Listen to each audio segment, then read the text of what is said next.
Hello. Sorry about the delay. Technology was a very big factor in the stream starting a little bit later.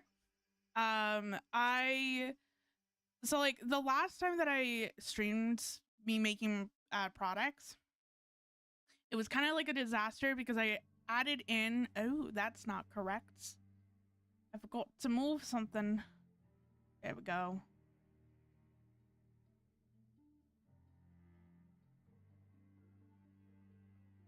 Make that a little bit bigger. But yeah, the last time that I streamed this, it was a little bit of a disaster because I didn't have or like I've kind of changed the setup a little bit. So I've gotten myself a um what is it called? It's the Elgato Camlink capture card. That's the word that I'm looking for. I got myself a capture card as well as a plug-in battery pack for my cameras, so I don't have to switch out the battery pack anymore, which is great.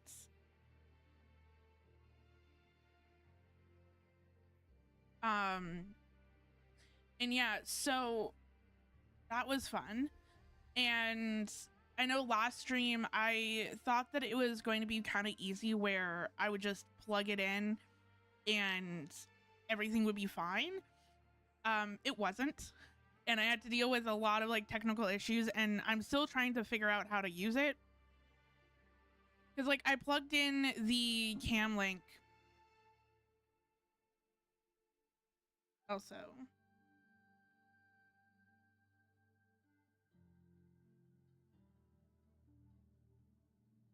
Nice.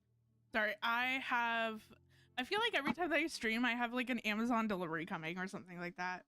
Um but yeah, I plugged in the I feel like my mic's still not where I want it to be. Hold on. There we go. That feels a little bit better. Kind of. I don't know. Oh, this is why. Okay.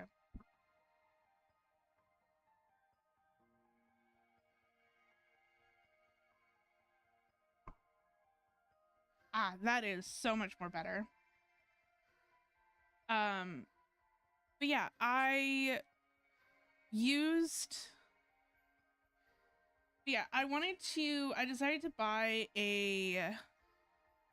Also, this is not where I want it to be either. Everything's moved over, not where I want it to be. But yeah, I wanted to get a capture card because I feel like I'm so not ready at this point. 1 second.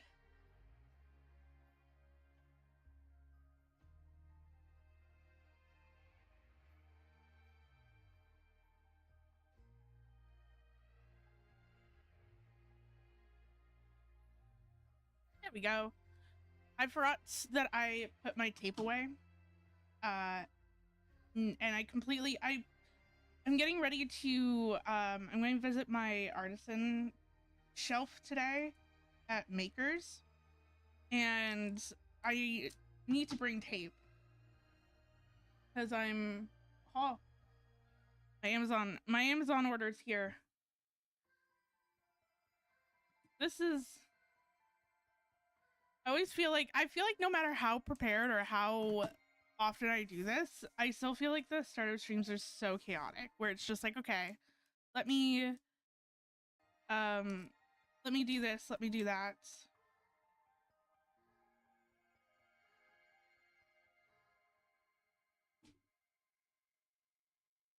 Okay.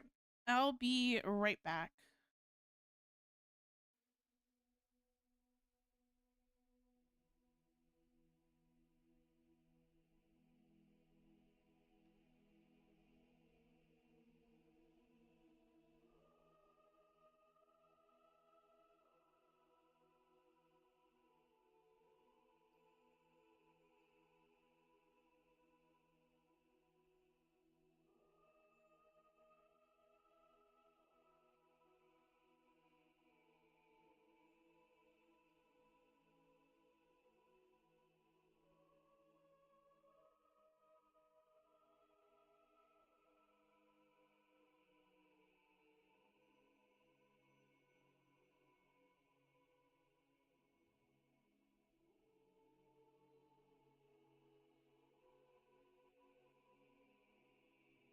Okay, I'm back. Kind of. Hold on.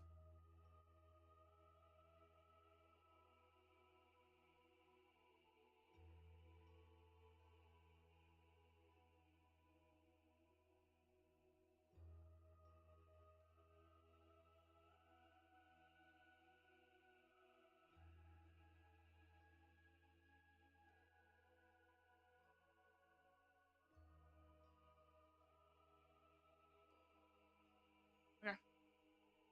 I guess I'm doing a little unboxing. I don't know. I'm just really excited to see. I bought some summer shirts and dresses off of Amazon. Normally, I don't do this. Okay.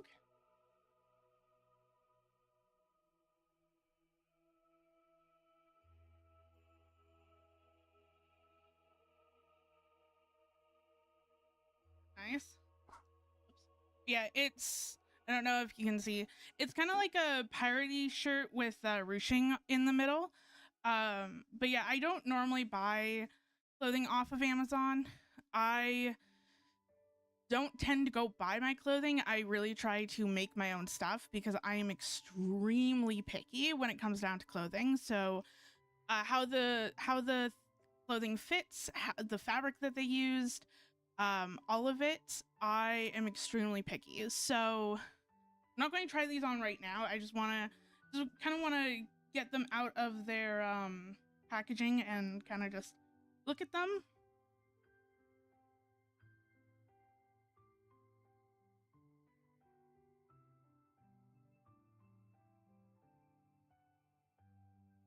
Yeah, I try my best to make all of my clothing, but unfortunately, am I just don't have time. This year for summer, I was trying my best.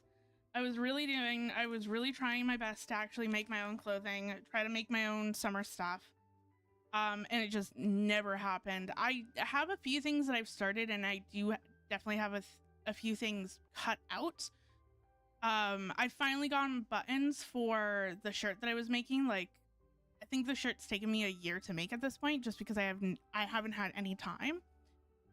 Um, but all I needed to do was put the binding or finish sewing up the bias binding, and then add in buttons and buttonholes. And I just don't have time. Like, I am so incredibly busy.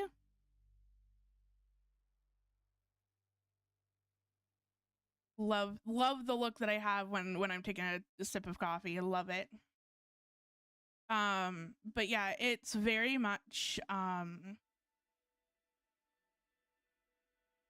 just don't have any time. And so I really tried my best to make my summer clothes, but it's kind of just gotten to the point where we're now not even in the middle of summer. We're like more closer. I mean, I guess we're kind of in the middle of summer.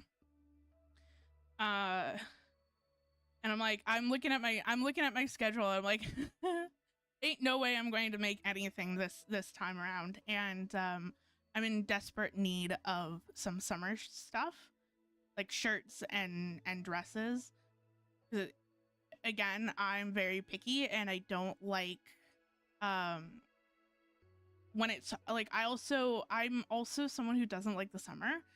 And so there's certain things where I don't like anything like high up on my neck, or if there's sleeves attached, I don't like wearing them in summer.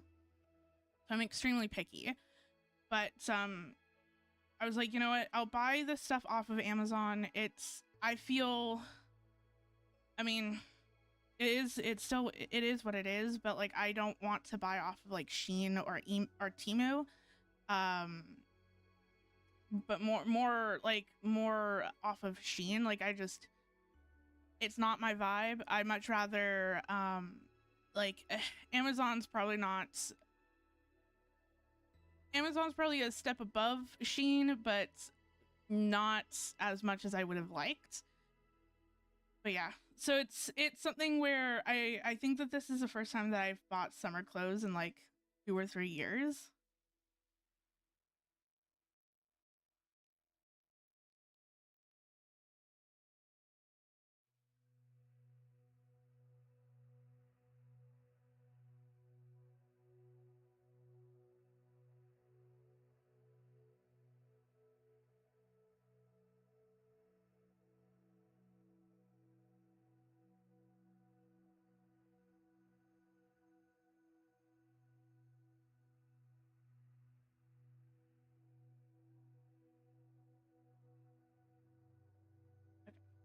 This is the one that I'm a little bit more worried about. I don't know. I'm also very particular in terms of my like style of clothing. I more lean towards oh, I'm an idiot. I was like, oh, this is kind of really hard. Yeah, there's a Ziploc opening at the top. But yeah, I'm very particular in the style of clothing that I wear. So I more lean towards, I would say, Victorian-esque.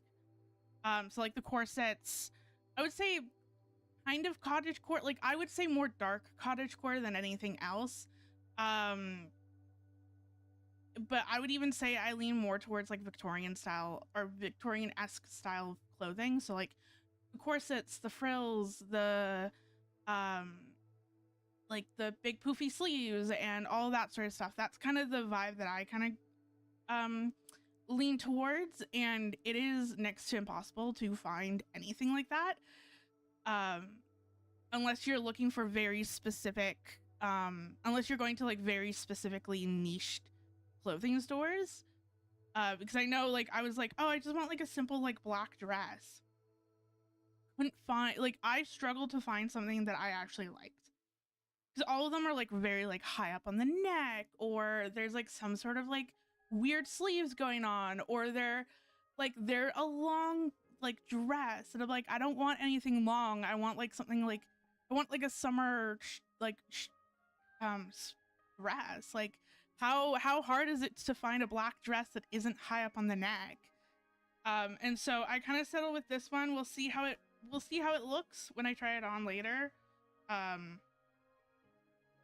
I know it's a square neckline, so that's going to be very interesting. But yeah, it's going to be this one I'm kind of intrigued by. But yeah, all of them have like this weird like stretchy fabric that I'm not necessarily a fan of, but like at this point it's either I wear something that I don't necessarily like fabric wise, or I just don't go out at all when it's hot. So it's, yeah.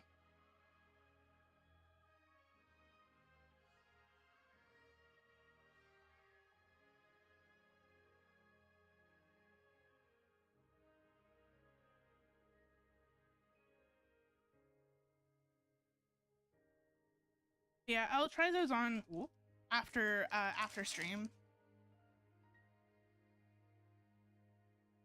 I just wanted to grab the package and also open it up just to kind of double check that everything is there.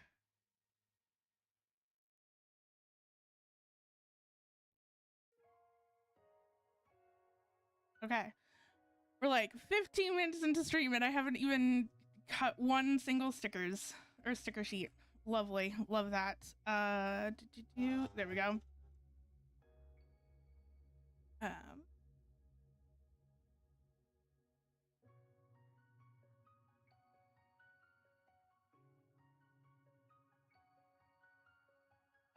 Oh, that's right. Oops. Okay, 1 second.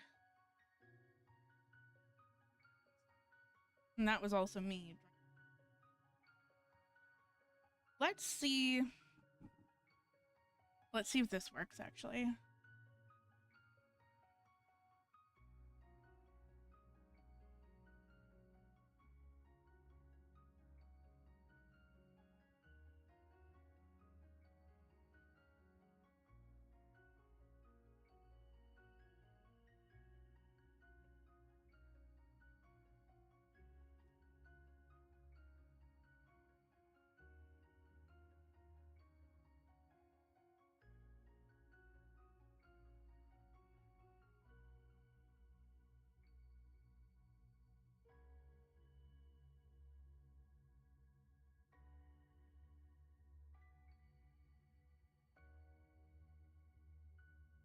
Maybe.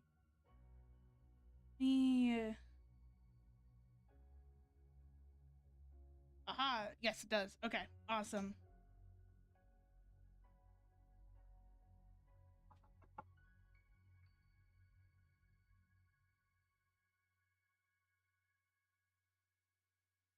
There we go. Sorry, I only have 3 USB ports on my laptop, and I need um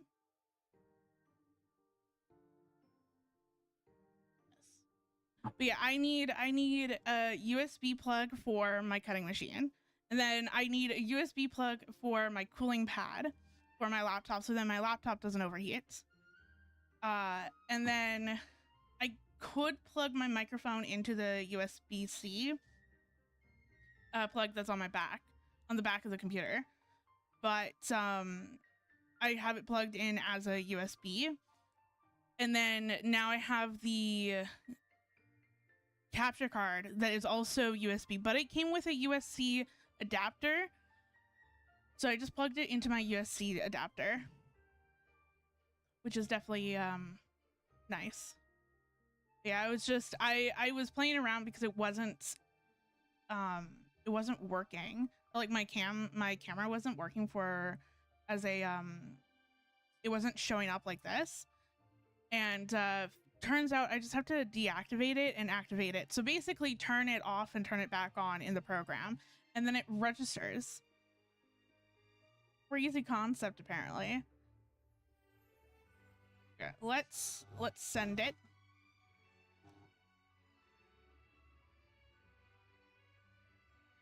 Yeah, and then also it was also something that I wanted to address too, like at the top left, I guess, dependent on everything. But right above my VTuber, I have a little box that showcases the current song that's playing. Oh, that is not the speed setting that I wanted, but whatever. But yeah, I have the current song that's playing because I use Spotify. And fun fact about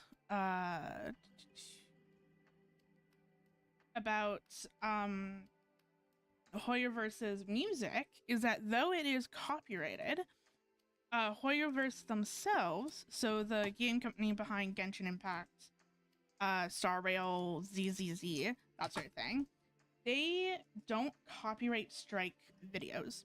So that's why I can use the music as background music with no fear of being copyrighted, because if you do get a copyright strike on your video, it is from someone else, not actually Hoyoverse themselves. Whoops.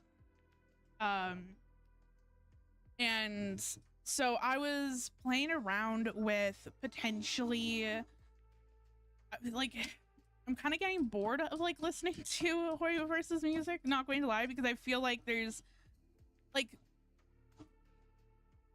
I feel like I kind of just like listen to the same kind of music on repeat, which I'm not, which I like. I definitely like I like Genshin's music, but it was definitely kind of getting a little, I just kind of wanted a little something different. And so I was playing around with potentially just playing copyrighted music on stream, but with Twitch, I can do so where when I'm live, the music will play, and then when Twitch uploads the VOD, or when the VOD gets uploaded to Twitch, the copyrighted music isn't there, because Twitch allows you to separate your audio sources. And so that's how sometimes people can get away with playing copyrighted music on stream or on Twitch, and not have to worry about copyright strikes or DMC takedown notices while they're streaming. Which is part of the reason why I have that little what's currently playing at the top, because if I was just to play my regular Spotify music, I kind of want people to know what song's currently playing. The only issue that I'm kind of running into is the fact that YouTube doesn't have the same systems as Twitch. And so you can play, I don't know if it's the same way where you don't necessarily get copyright strikes when you're streaming, but only on your VOD. Not 100% sure. But essentially, Twitch doesn't allow, or YouTube doesn't allow you to separate audio tracks. And due to that, it's it will remain, the copyrighted music will remain on the VOD.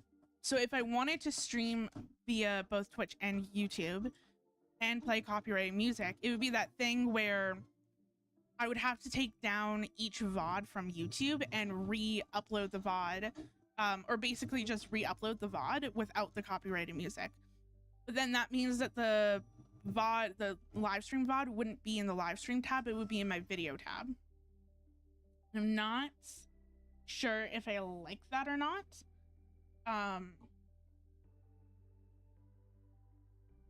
Plus also,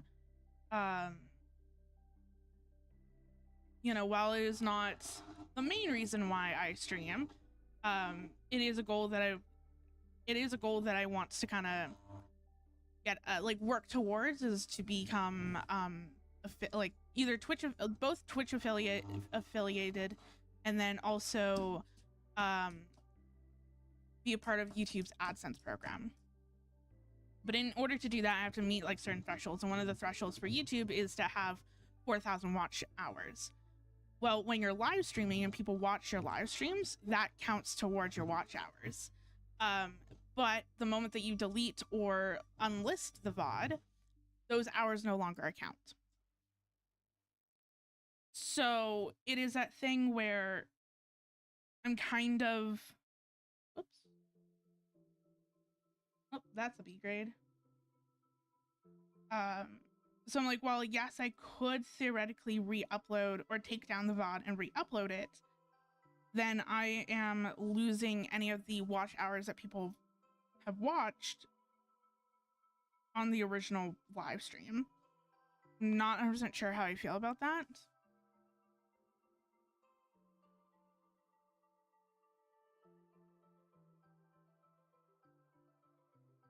Okay.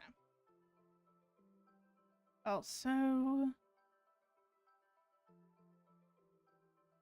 before I start the next one, I have a spreadsheet where I keep track of everything that I have made. I'm thinking, where is it?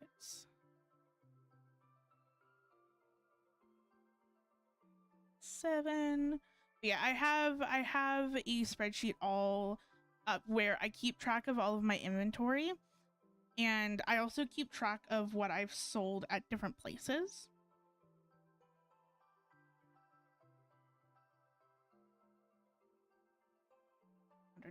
$103.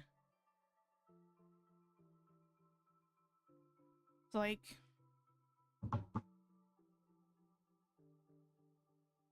it's going to be really weird for a hot second.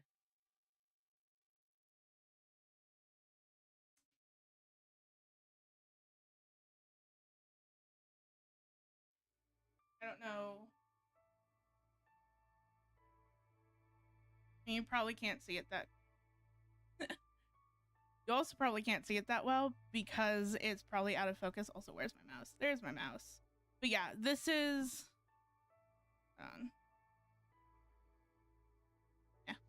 Yeah, this is what I have currently kind of going on. So I have like a little spreadsheet of everything, and I've also gone ahead and highlighted all the stuff. So I have like my first the location of my first craft fair, my maker's location, what I've currently added, and then what my overall stock levels are. So yeah.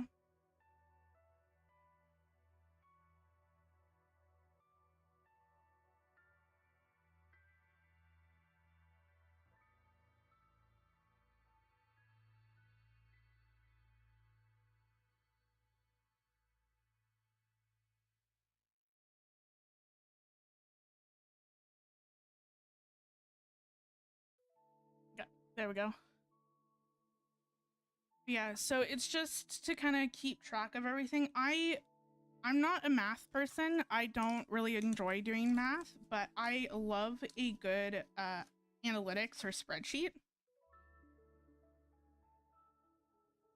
I love looking at like stats and stuff. I find it so fascinating to me.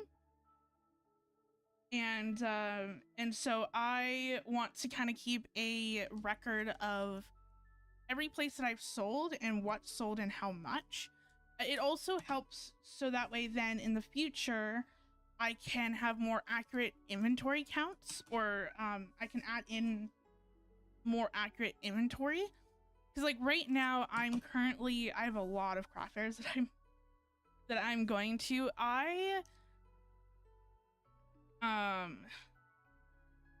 So like after my first craft fair, basically my goal for myself is to try to do one craft fair a month.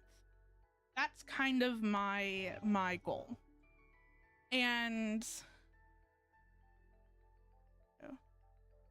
with that, and because of that, when I came home from my first craft fair, I immediately kind of hopped on and figured out, or not like immediately, I took like a little bit of time, probably like a week or so.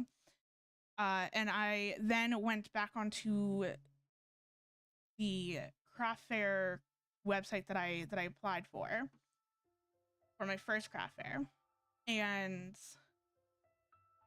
I went through their dates and I applied for a few other craft fairs.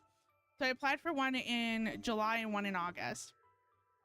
They don't necessarily want to plan out, or like,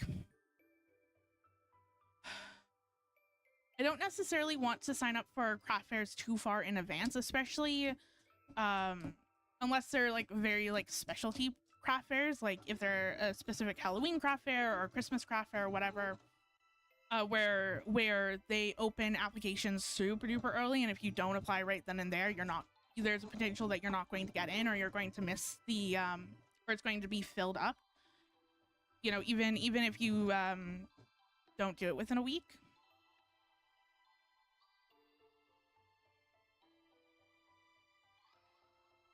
I feel like some of these are going to be B grades.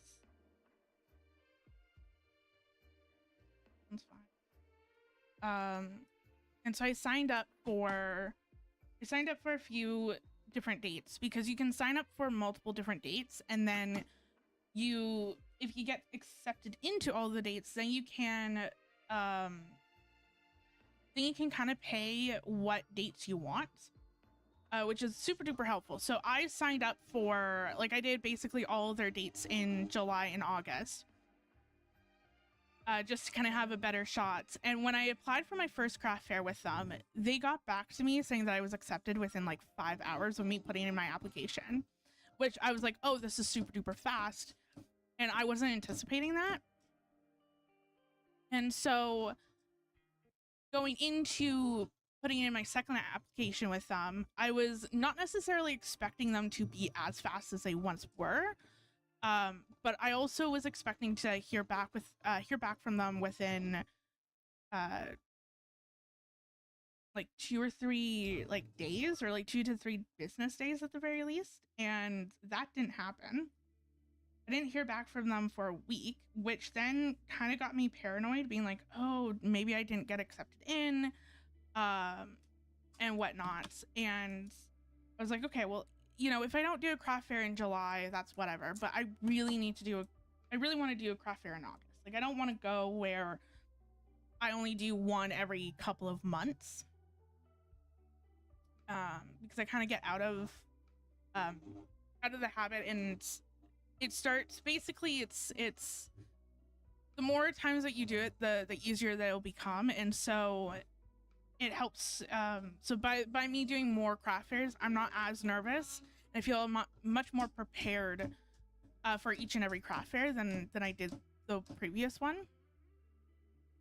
And so I'm like, okay, like I want to at least do one in August. And so I went, because I have a huge list of craft fair companies that do craft fairs throughout the entire city. So there's specific areas or specific whatchamacallit, specific buildings that a lot of these craft fair companies rent out throughout the month. And so it's just kind of like, yeah, like I could be at the same location but with a different craft fair company. And so I wanted to test out a different location. And so I went with a different craft fair company and I signed up for one of their craft fairs in August. And then I think a week later, I got acceptance letters from both of those craft fair companies. And so I'm like, oh, okay, well, I'll like, it's fine. You know, I'll have one craft fair in July and then I'll have two craft fairs in August. Like that seems, you know, reasonable. Whatever. Like, it's great. And then at the start of this month, I ended up getting an acceptance email from my city's Pride Parade, being like, "Hey, you've been accepted as a vendor." And I'm like, "Oh my god, I completely forgot that I even applied for this because I applied back in May. I think the beginning of May."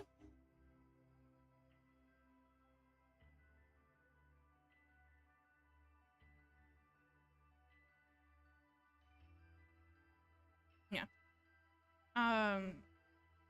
But yeah, I applied at the beginning of May. And so I completely forgot about it. And they're just like, "Oh yeah, you know, you've been accepted as a vendor." And it's like August 2nd. And so I have a craft fair this weekend, or this week. And then I have the Pride Parade next week. And then I kind of get like a 2-week reprieve where I can just kind of chillax, you know, catch up on some of the things that I may have, you know, neglected because I'm spending all of my time cutting out stickers. I don't have a good place for my coffee, so maybe you'll go over there. And so yeah, so that's what I've been working on for like the last month, has just kind of been like, it's really hard because I made all of my stock for my first craft fair and I didn't sell. I still had a good chunk of stuff left over. And so I felt completely prepared and fine. Like I didn't feel like I had to go through and remake anything other than like a few different items that I just didn't necessarily make enough to begin with, and then anything new that I wanted to add in. Yeah, I didn't feel like I needed to sit here and spend a whole bunch of time making stuff. And for my craft fairs, for this craft fair in July, and then at least one of the craft fairs in August, I think it would probably depend on how this market goes, because I know my first craft fair, I walked around the event, like I walked around and talked to a lot of vendors, or talked to some vendors, and all of them were just like, yeah, so today is like pretty slow because it was raining. It wasn't really that nice out. But a lot of people are like, yeah, like it's pretty slow, and I'm sitting here being like, this is slow. Like I feel like I mean, like I think like the first hour was decent. It picked up the second and the third hour, and then it kind of slowed down by the fourth to fifth hour. And then like the fifth hour was like the absolute slowest, where I could absolutely sit down and be on my phone or like walk around the vendors hall, or the not the vendors hall, but the craft fair, and look at all the vendor stuff. So I'm very curious to see how things go this time, because it's supposed to be pretty decent weather. I know we're currently there's currently wildfire smoke. So our air quality is not the greatest. So I don't know if that's going to potentially limit people from coming out. But from what I've heard, like yesterday and today are supposed to be the worst, and then it's supposed to kind of clear up from there.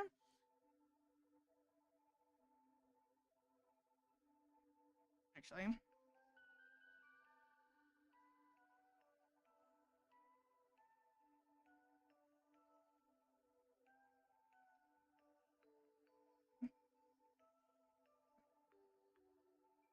So yeah, so it's going to be interesting to see how this craft fair or this time compares to last time for the craft fairs. It's also going to be very interesting to see how much I'll sell and how much I make, because I definitely do have a few new things that I'm going to be adding into my display.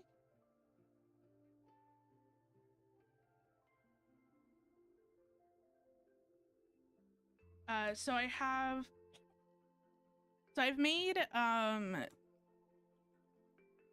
so kind of looking at what sold at my first craft fair, I kind of decided to lean a little bit more into stickers and kind of like lean in a little bit more into the stickers. And so I've created some new sticker designs, but I also created sticker sheets, which are these. I love how it's turned out. I currently have 4 designs where I have the potion bottles, like the Pride potion bottles, and then I have regular potion bottles. And then I also have Pride Monarch butterflies and then just regular butterflies. If I have time, not this craft fair, but if I have time for the Pride event, because I do have a week,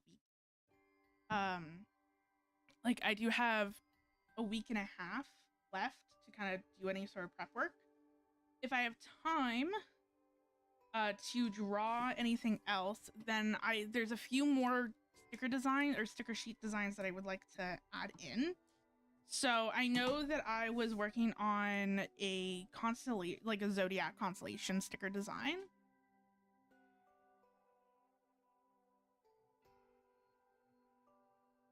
Which is this. So like I worked on this. I've changed it. This is the second draft of it because I made the first one, and the first one was just like it had the blue background, and then the constellations were yellow, kind of like stars, or like the color of stars. And I didn't really like how that turned out. One, because it feels very different. This was the first sticker sheet that I actually made. So I wasn't 100% sure how I wanted to do the layout of the sticker sheet.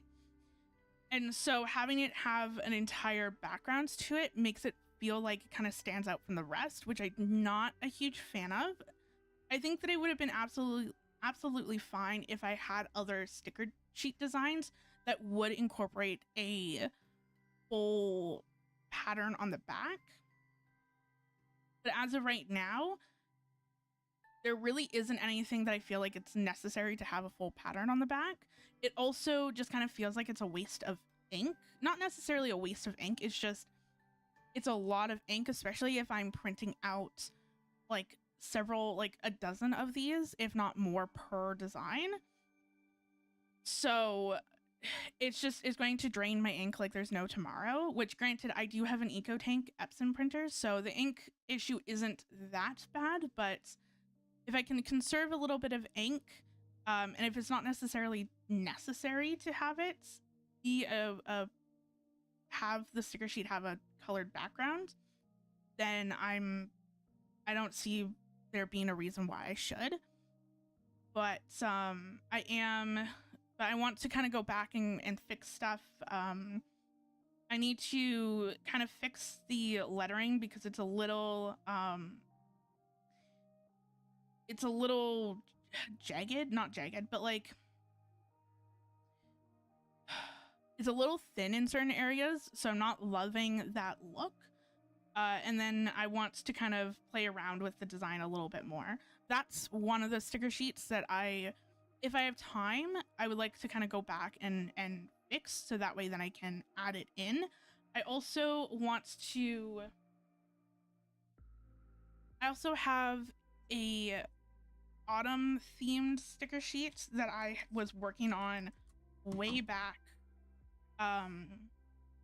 probably like 6 months ago, because I was thinking of adding in sticker sheets for the longest time, and then I just never got around to doing it. And so I have like an autumn vibe sticker sheet with mushrooms and acorns and pine cones and leaves that I can also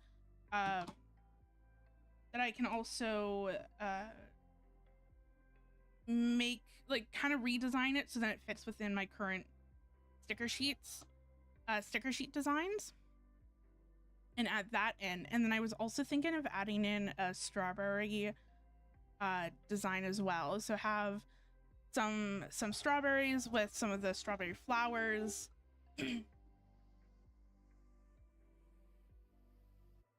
Maybe even like some strawberry leaves as well. So yeah, so that's definitely a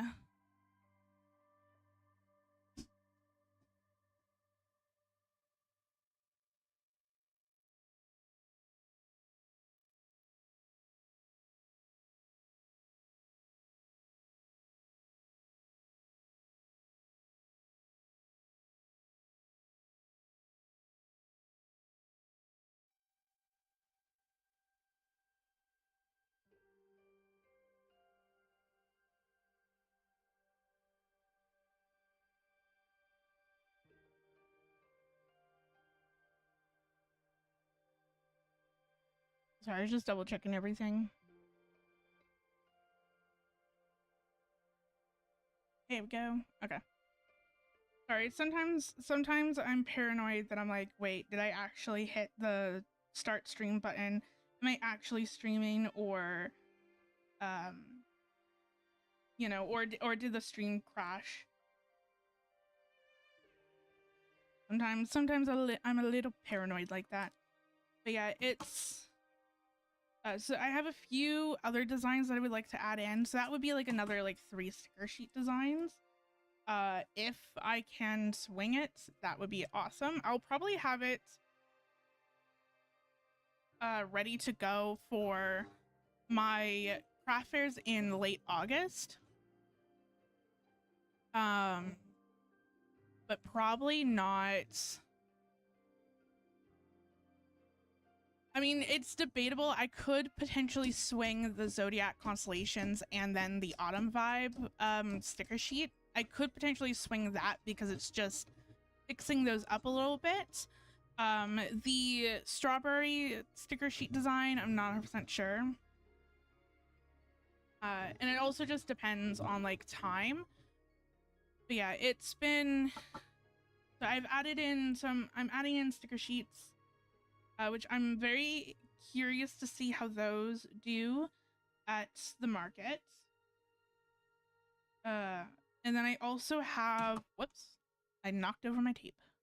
I also have my B grades. I have mystery packs filled with B grade stickers. So anything, basically I call them second chance mystery packs. And it's 5 stickers for $13. And it features miscuts, misprints, or just discontinued stickers in general. And as a mystery pack, because there's times like right now, which is part of the reason why I'm sectioning this off into 2 sections, because one of them is B grades and then the other one is like A grades. So sometimes I get really weird, sometimes I get like printer lines, or I know sometimes my printer likes to splatter a little bit of ink on the page. And so I just sometimes the entire sheet of stickers is affected, sometimes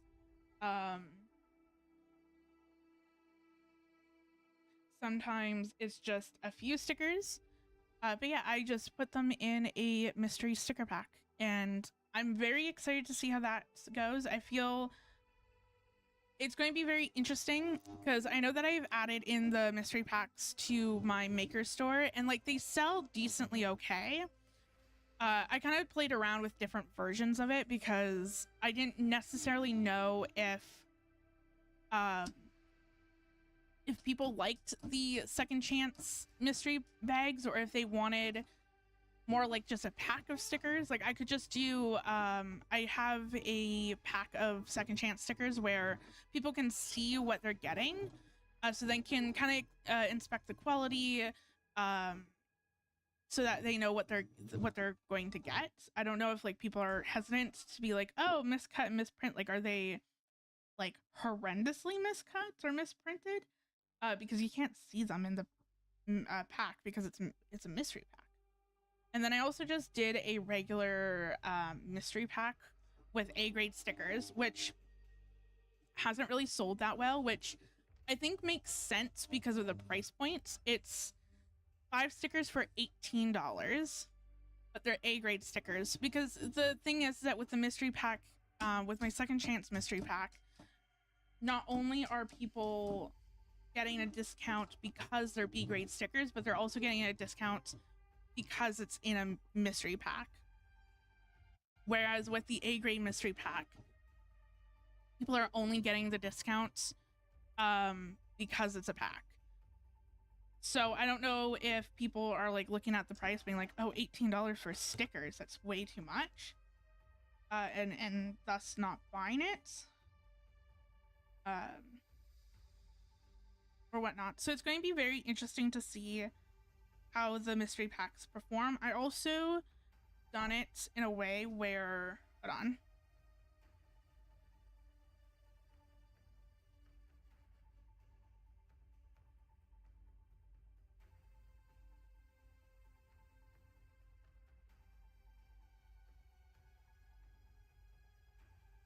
Yeah, I've also done it in a way where there's 2 versions of them. So there's like a regular version of the pack, which does not feature any Pride stickers.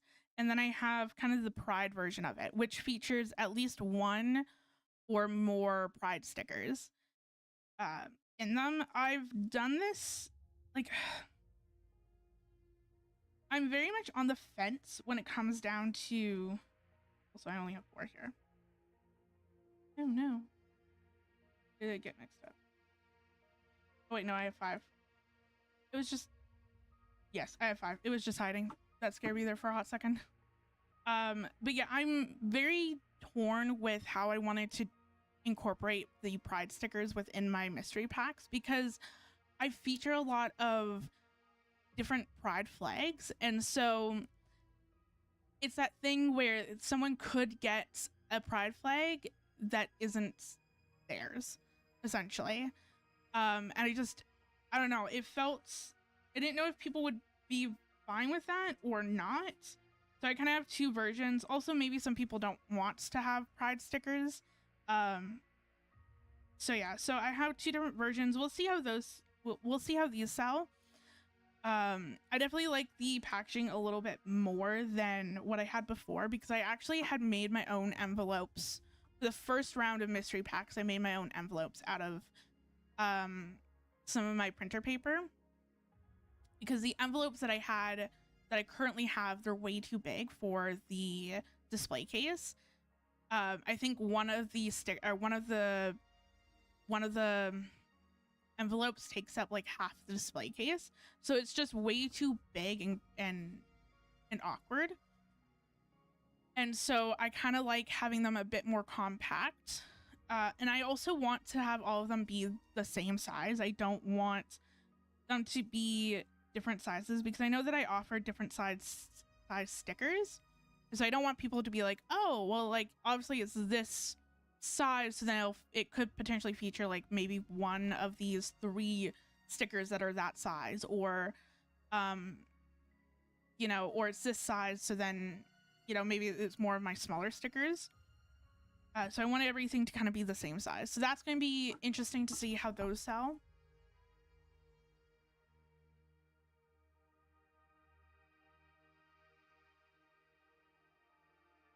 I believe that I made like around 50 packs so far. Like, I don't want to make like 50 packs sounds so aggressive, but also not really at the same time.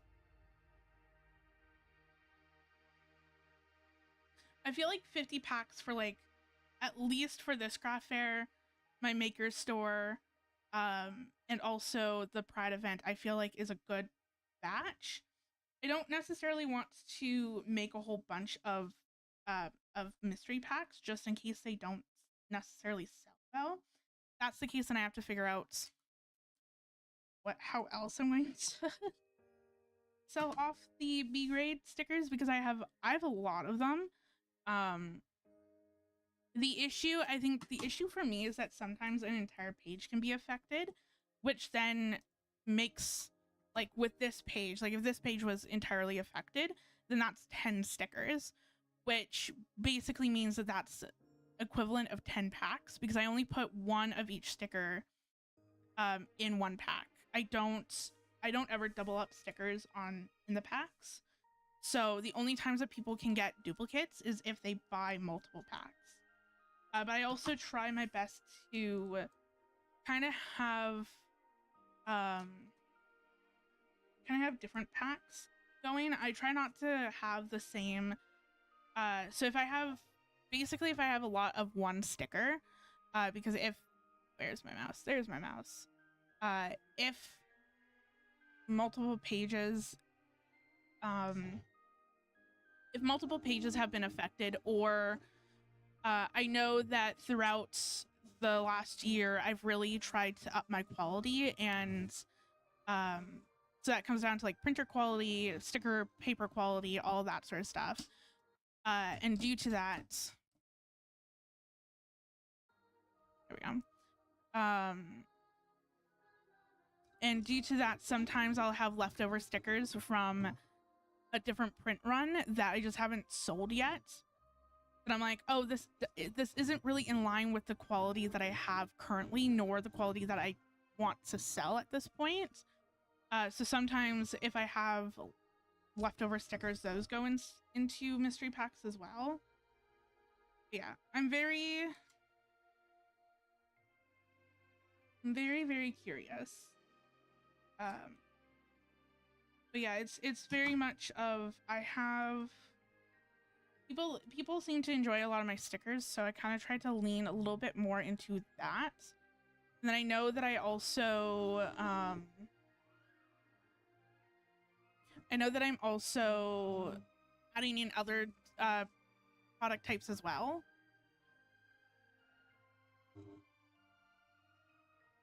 So I've added in keychains, which I'm super duper excited for. And so I have 3 keychain designs that I've gotten through Vistaprint. Originally I was going to do keychains and washi tape designs, but I decided to just forgo the washi tape designs for right now and only do the keychains. Part of the reason being is that I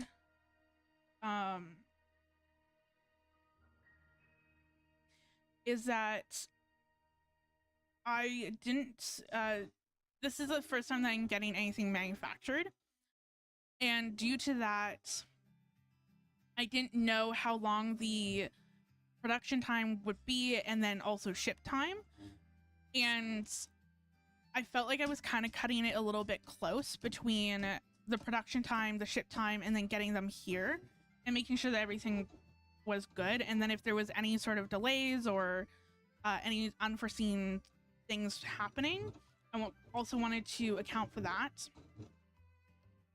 And so I had all of the keychain designs done because I just took my sticker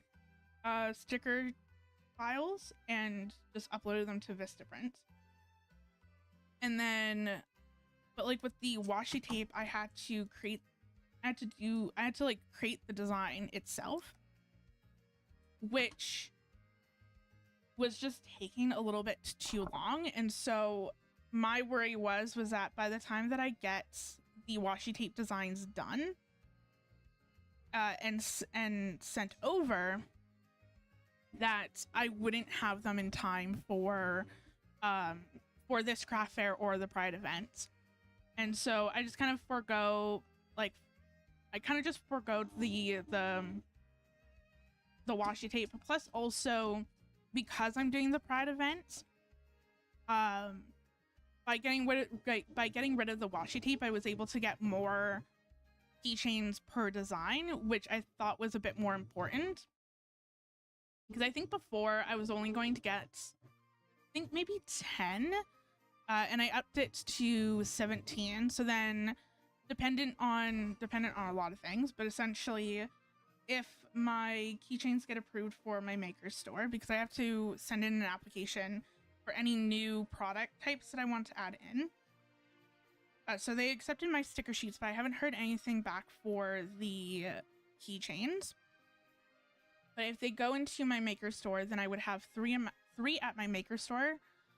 And then I would take 5 to this craft fair, and then the rest would go with me to Pride, and then I would kind of go from there. If I sell out of my keychains at Pride, fantastic. I don't necessarily, I may be able to get more in time for my last August craft fair, but I'm not 100% sure. And it just depends. But yeah, the next time, I think the next time that I order anything off of Vistaprint, I'll probably add in the washi tapes, or kind of focus more on the washi tape designs and add that into my products as well. I just kind of want to start adding in more, instead of trying to build out an entire product collection. No, basically, instead of trying to add in a whole bunch of different designs, no, that's not what I'm trying to say. Instead of focusing on the designs and adding in a whole bunch of different designs into different product types, I want to focus more on creating a much more wide range of product types in general. So, because that was something where with my first craft fair, so this is 10.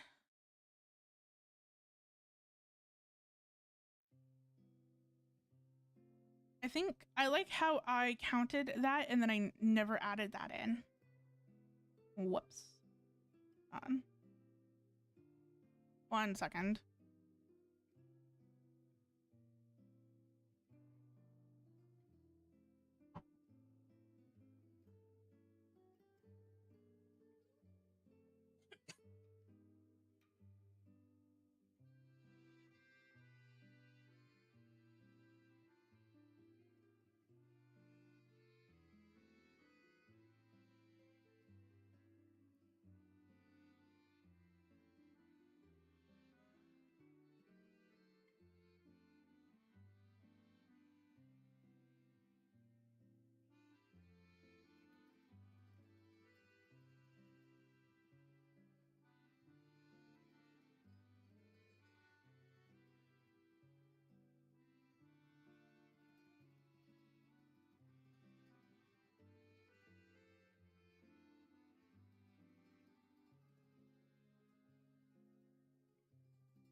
Okay.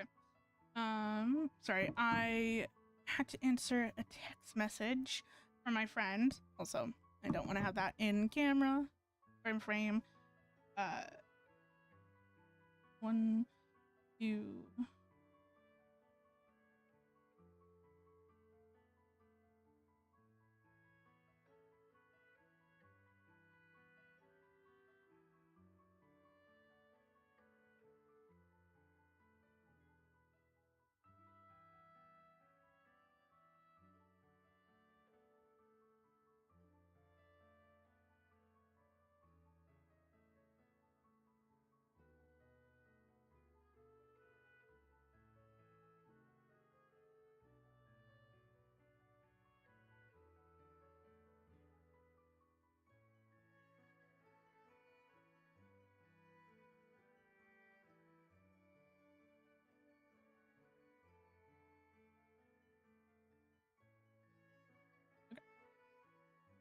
So that is 26.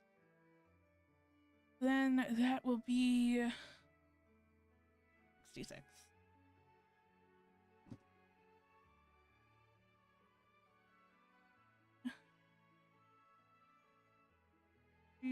Plus 79.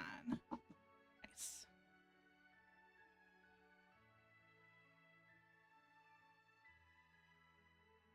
And also make sure that I save that regularly. just in case, because I don't want to have to go and recount all of this stuff later on.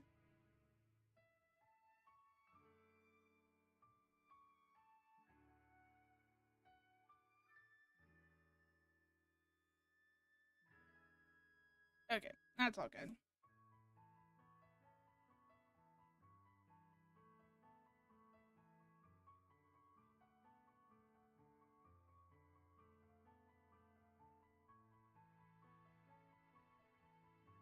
Okay. Also, like, another reason why I want to track inventory, and also like how much sells at each location that I go to, uh for moments like right now where I honest to God do not know how much inventory I should bring to this Pride Parade. Um like, because I have no concept of how many people are going to be there, or I know how many people are going to be there, but it's more of how many people are actually going to be coming over to the vendors, shopping and buying stuff, because a lot of times, because like the parades has been estimated to have like 200,000 to 300,000 people from the previous years, and which is great, but like that's like those are the people that are attending the parade, not necessarily the amount of people that are going to be buying stuff. And so I'm not 100% sure, you know, how many people are actually going to be over by the vendors and buying stuff. And so it's that thing where I just have no concept of how much to bring. And so by building out an inventory sheet like this, where, you know, I could be like, okay, well, you know, on a bad day, I could be selling, you know, there's, or like, these are the items I've sold, and then, but also looking at stuff between like what is a good day and what is a bad day. On a bad day, maybe I only sell five of my best sticker design. And then maybe on a good day, I sell double or triple that. And so then I'm able to kind of figure out how many stickers of each design I should bring, what would be too much, what would be too little. Because like right now, I'm currently I'm kind of just like making for the first 2 weeks, I kind of just I was just kind of making stuff. So I printed out some of my notepads and some of my memo pads and made some of those. I printed out more stickers. I've made more, or I printed out all the new designs that I have.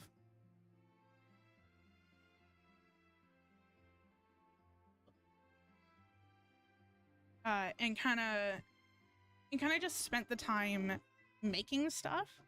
And now that I have essentially a week and a half out from the event, I really want to go through and kind of make sure that I have especially enough of my bestsellers, because the last thing that I want is to sell out of my bestsellers by midday.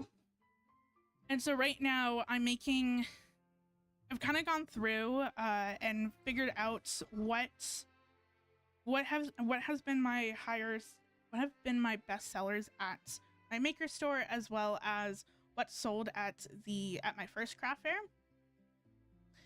And for like my bestseller, I'm making like 100 stickers for my bestseller design, and then I'm kind of trickling down the inventory from there.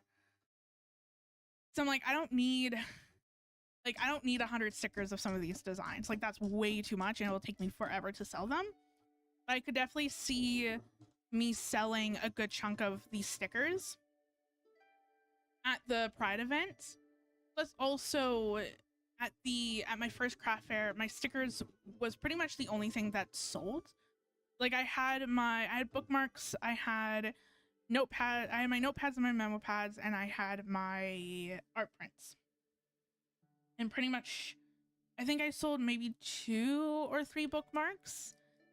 I sold 1 memo pad. I didn't sell any of my notepads or my art prints, which the notepads and the memo pads and the art prints made sense. The art prints, I was very skeptical that like I would be absolutely shocked if they sold.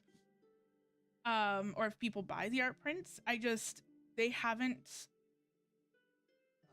sold well. I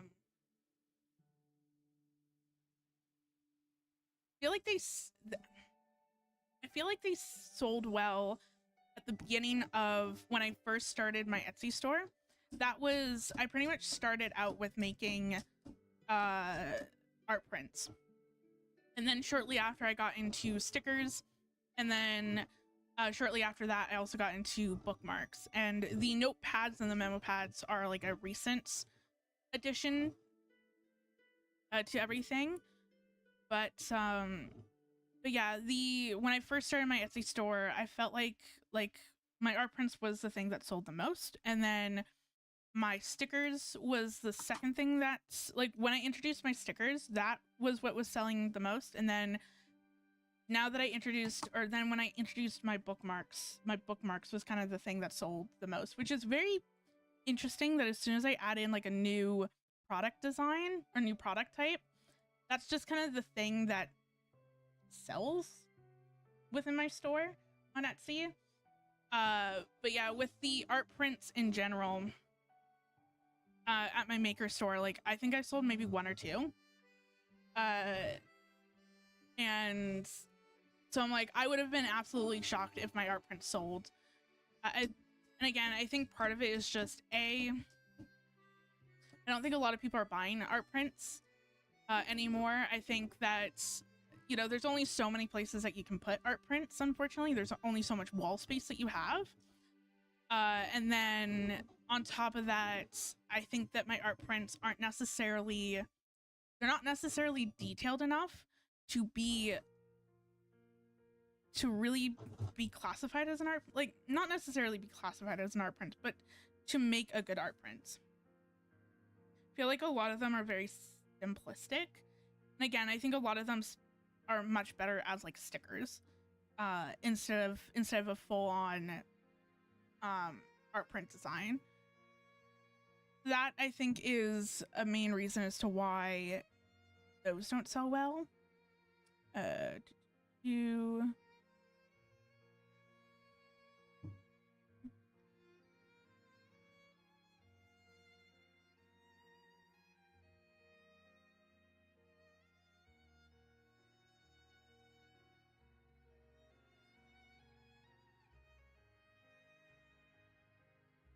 Yeah, and then even like the notepads, they've only sold a few times at makers. I think notepads it's going to be I'm very intrigued to see how they do when we come closer to Christmas, because I feel like they're more of a seasonal item. I feel like a lot more people will buy them during Christmas or as gifts versus them buying them for themselves. So I'm very intrigued to see, because I felt like I was constantly selling my notepads and having to make new ones, but also on the flip side of that, a lot of my notepads and memo pads at the beginning just weren't good, because I was working on, like, I'd printed them out, everything was great, but I printed them out on 24-pound paper, which just was not the move. The ink, the paper could not handle the ink that I was putting on it. And so the paper was curling, plus also, so I had to reprint out a lot of them. Whoops, not the right button. I have to be careful. There's been a few times where I've tabbed into my OBS and went to go almost hit the end stream button by mistake, because I need to tab back into my Silhouette Studio Design program, and then there's a button to send it to my cutting machine, and so sometimes I'm just like, oh, I opened the wrong program, or I tabbed into the wrong program. I was going to go hit the button There we go.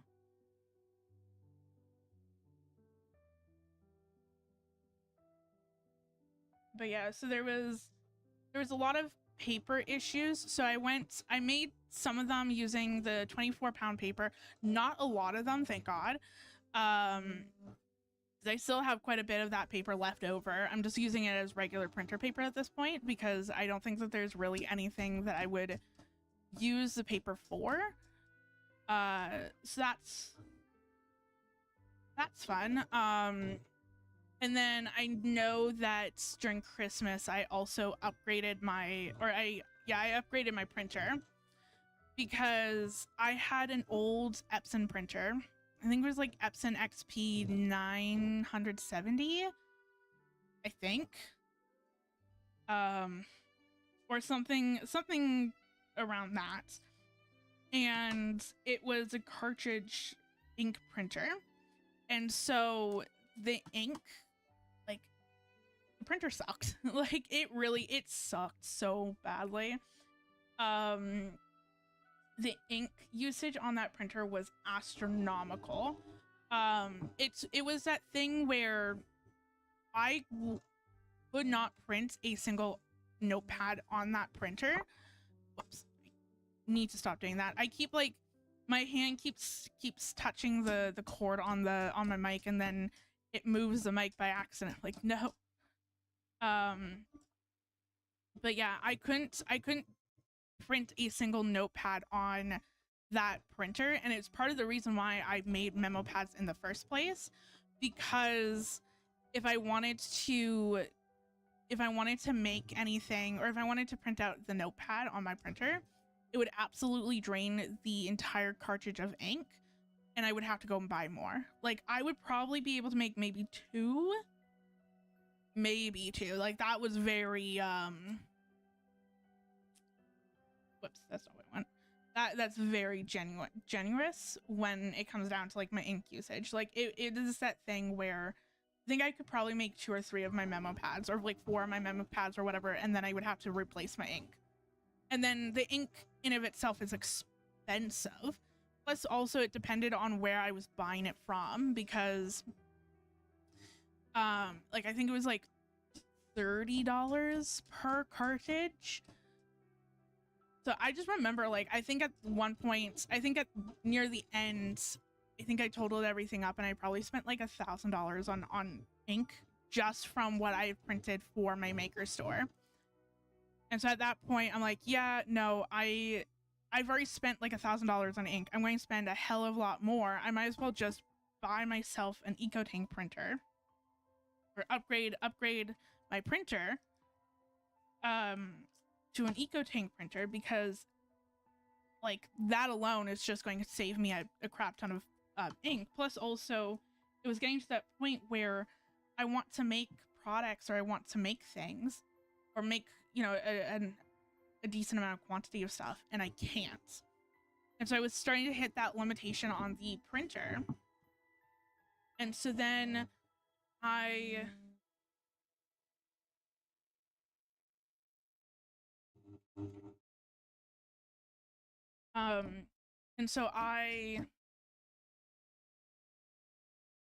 that's probably no good place to put my coffee, because like where I want to put it, it's like right by my computer fans, which then means I'm like, it's going to heat up the coffee because my computer fans are blowing crazy hot air. But yeah, so I upgraded my printer, and the print quality was a night and day difference from my old printer to my new printer. So then I had to reprint out all of my memo pads again, because the print quality, I got a much better print quality on my newer printer. And so it just made sense to do it that way. So yeah, it was interesting. There was a lot of quality control issues that I had to deal with my memo pads, my notepads. So I don't know if that was kind of part of the thing where it just felt like I was constantly making more because I was constantly replacing them, or if I actually did sell a decent amount of them. So we'll see. We'll see this Christmas. We'll see how it goes. Yeah, if the over the next few craft fairs, if my notepads don't sell that well, then I'll probably just not bring them. They'll probably just be a Maker's exclusive or even just an Etsy exclusive at that point. Because there's no sense in me bringing product that's just not going to do anything. That's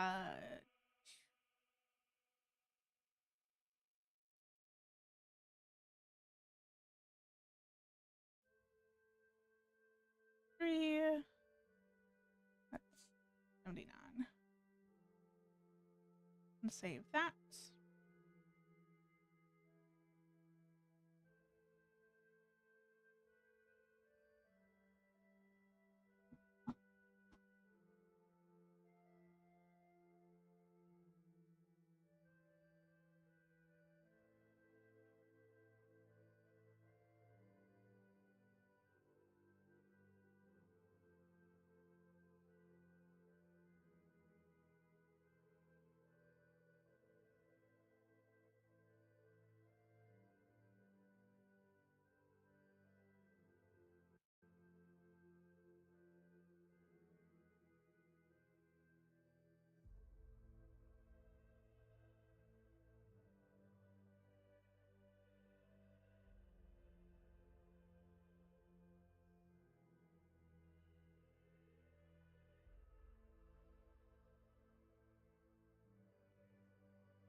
Sorry, just answering more text messages from my friend because she's going to help. She helps with my we're both each other's craft fair buddies. So when I have a craft fair, she is my booth buddy, and then when she has a craft fair, I'm her booth buddy. And so we're just trying to figure out the plan for Friday.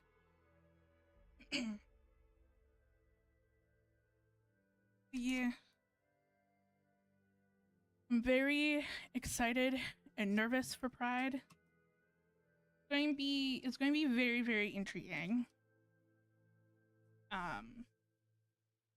Yeah, I'm making quite a bit of products. I don't know.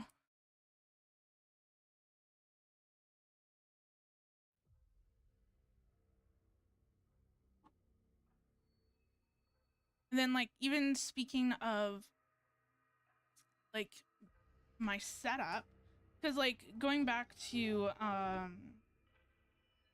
whatchamacallit. Whoops, that is so not what I want.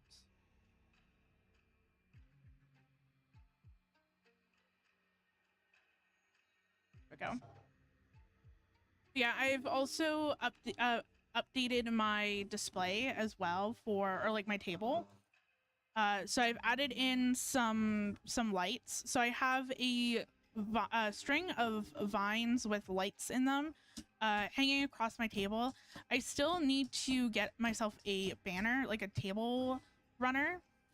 I was basically just going to make my own where I would just get I have like white fabric. I have some vinyl sticker paper or not. Nope, that's so not what it is.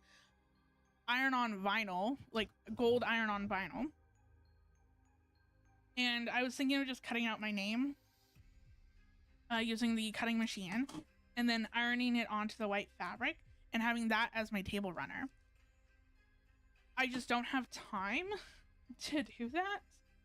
And also I need to buy some new business cards. So like I've kind of over the last couple of months I've been doing a soft rebranding a little bit. Nothing like too crazy. It's just instead of using I have a very dark green background that I normally use for a lot of my stuff. So instead of using that for all of my um branding, I'm kind of using a much more lighter green, just to kind of add a little bit of contrast within a lot of my marketing stuff, like design, display, all that sort of stuff. And I still have a decent amount of business cards left. Whoops. Oh yeah, never mind. That is what I wanted. That scared me. I hit the send button. I'm like, wait, is that correct? Is that what I wanted to do? It was. That felt very much more automatic. But yeah, I've bought business cards like years ago. Because I ran out and I bought like I'm assuming 250 business cards because I thought that I needed them at the time. I did not. I should have just settled with like, I think 50 would have probably been fine. Or like, at least I would say like 100, maybe like 100, 150. But like no more than 150. So it's taken me quite some time to use them all up. And so it's now getting to that point where I'm kind of running low on them. So I redesigned my business cards to incorporate my new branding, as well as incorporate more of my social medias. Whoops. Yeah. To incorporate more of my social media platforms. So I know before I didn't have Twitch or YouTube on them. And then I also had my websites, because technically I have a website-ish. I have the domain for my website, but I don't necessarily have my website up and running. Like essentially what ends up happening is that I do have a website that I've designed and that has been up off and on.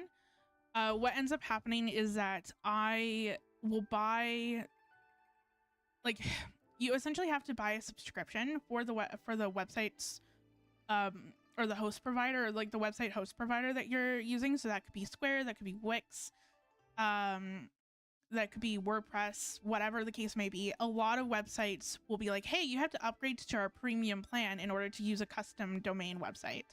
If you don't want to use a custom domain website, then you can use our free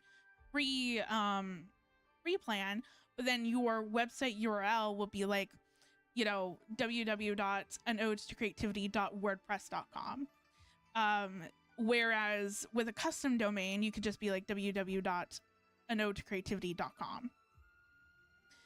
And so kind of you can get rid of that, the website host's branding in your URL, which is great. Except that it costs an arm and a leg to buy, to subscribe to these web hosts, or to the websites. No, that is so not going to cut correctly.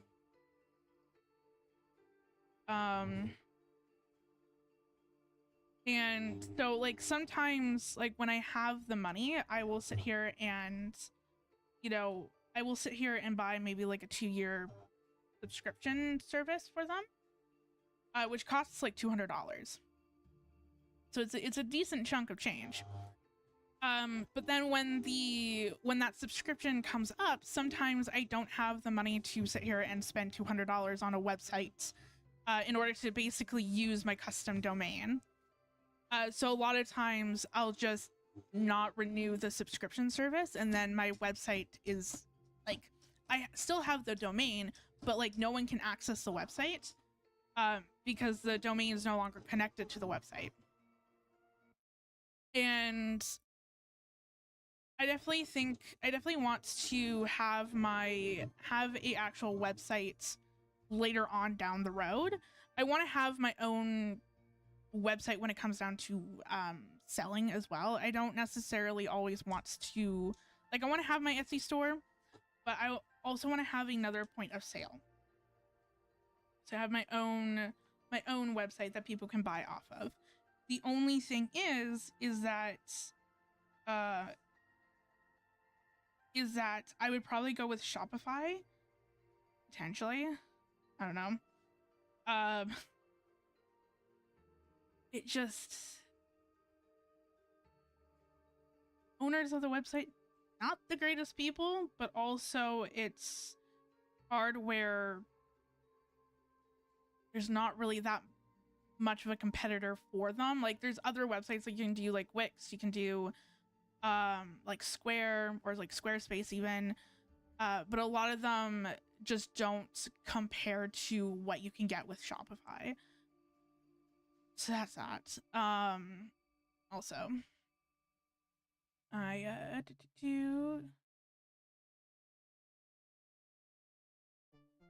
that is 63. That is 89.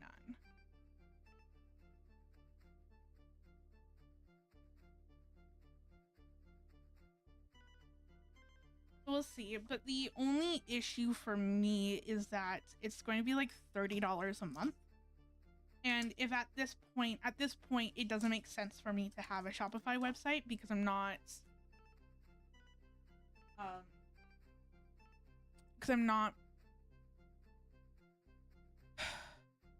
there's a very slim chance I'm going to be able to make that money back, because I'm not necessarily like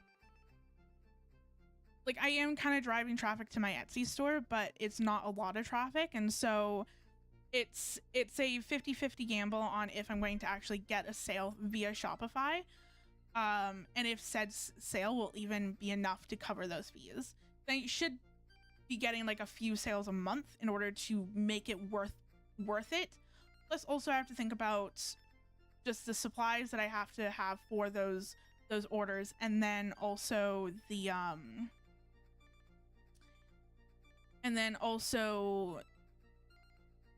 other things. Also, I'm not a huge fan of this song. I am going to skip it. There we go.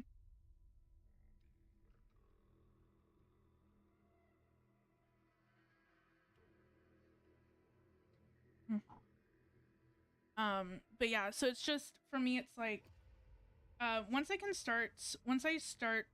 feel like I can start driving my own traffic to the website, then sure. And then I'm getting enough sales to cover the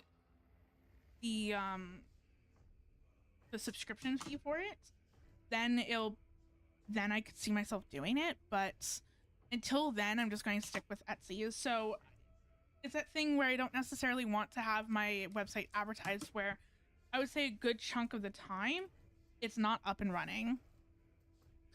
And then I also changed some of the things as well, because I'm on so many different social media sites, that I listed all of them out with all of my usernames, and it just kind of got so chaotic that I've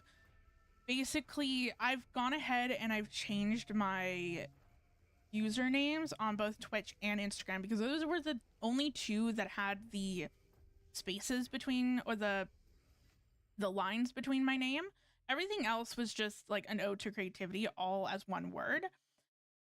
And so I changed both of them just to be one word. So that way then everything is under that username. And so I just put in the social media icons and just put at an ode to creativity on the back, which very much simplified things. But because I did that, now technically nope, that is so not going to work either. But technically my information on my current business cards, at least my Instagram, is incorrect. So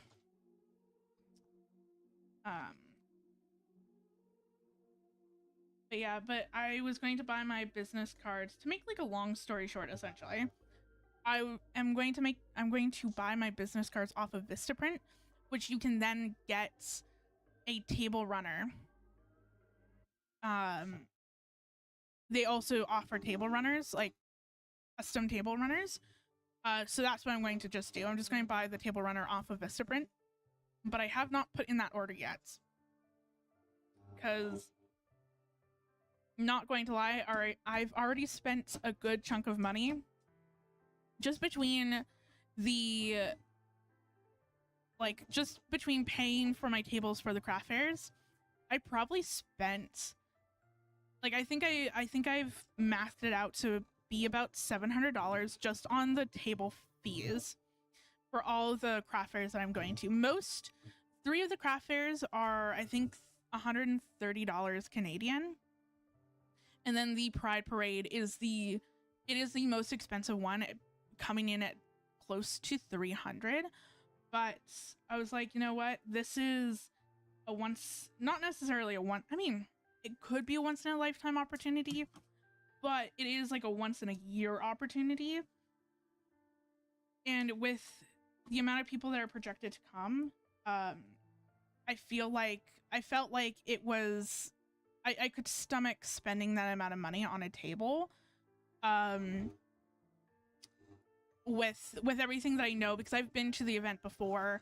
I know how busy it can get. I know, you know, like, I know a lot of that stuff. I wouldn't sit here and spend $300 or like $250 or $300 on a table at a smallish craft fair event. Like, that just doesn't seem,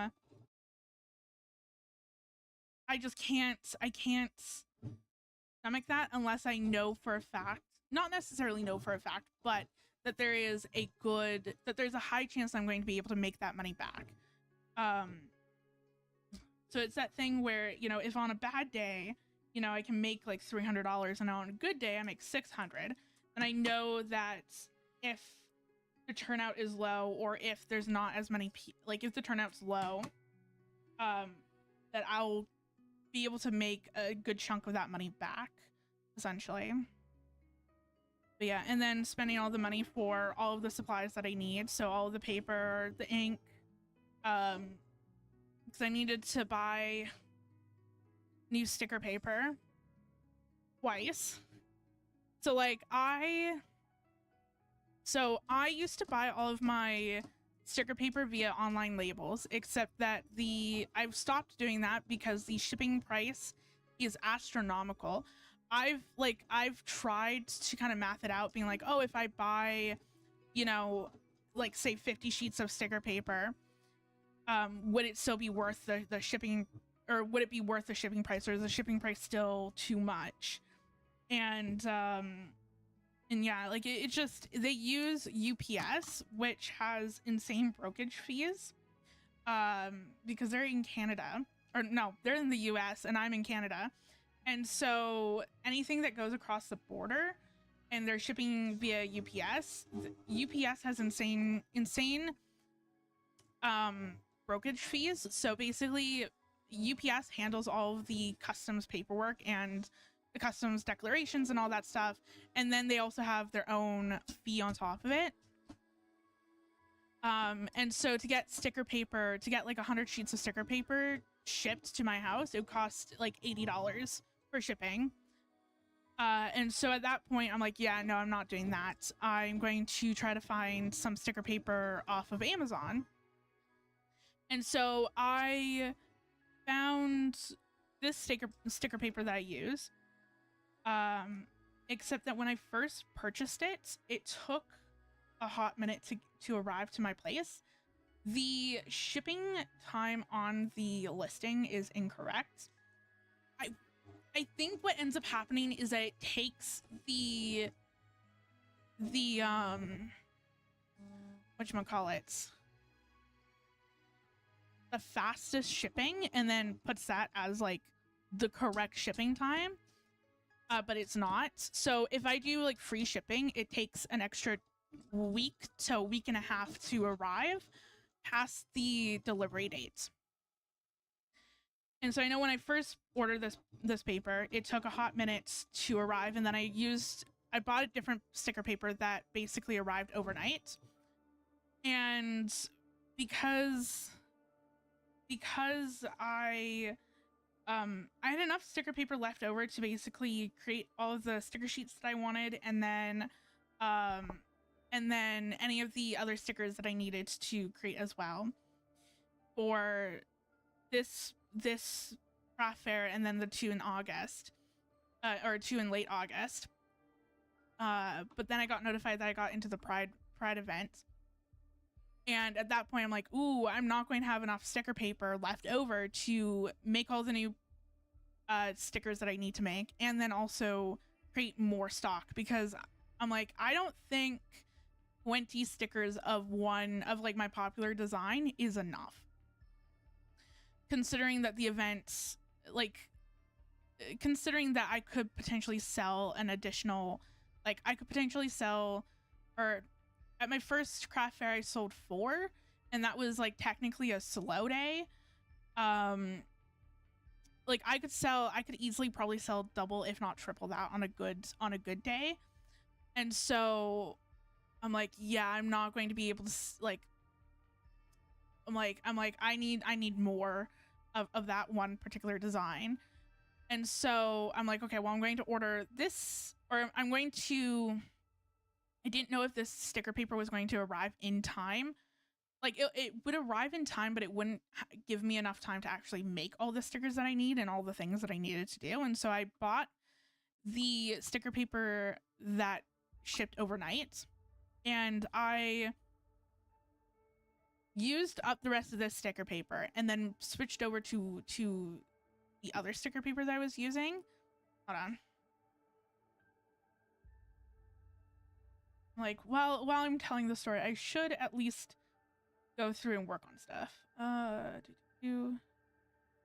73.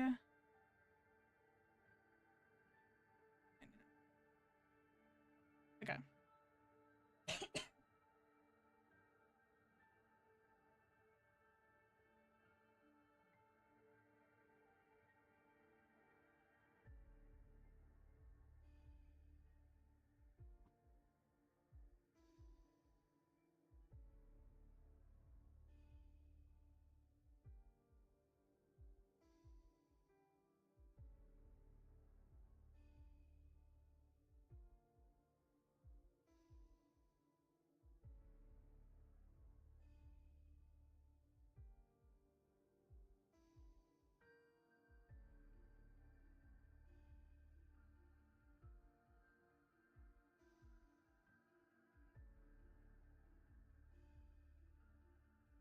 Okay, there we go.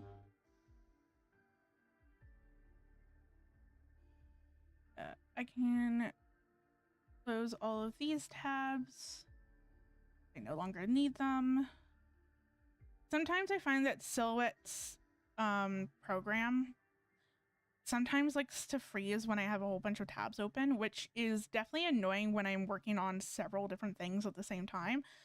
Or I'm sitting here and I'm printing out several different designs, but then I'm currently cutting one design. It's like, No, I'm going to have to open it the other way.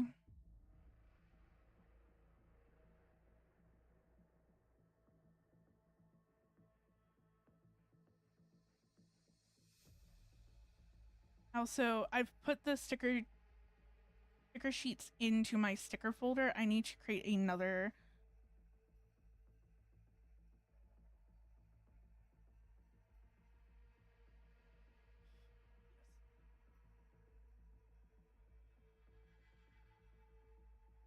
Oh, okay.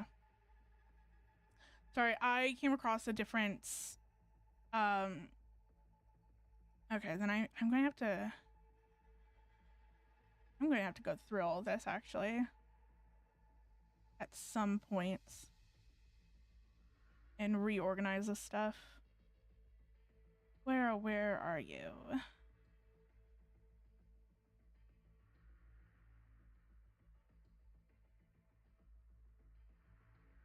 There we go. Potion bottles.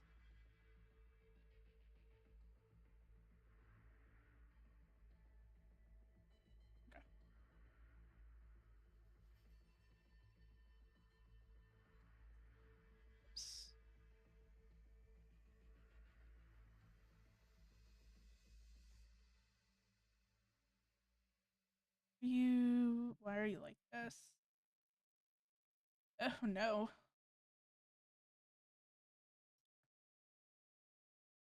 Oh, it's because, okay, hold on. I see.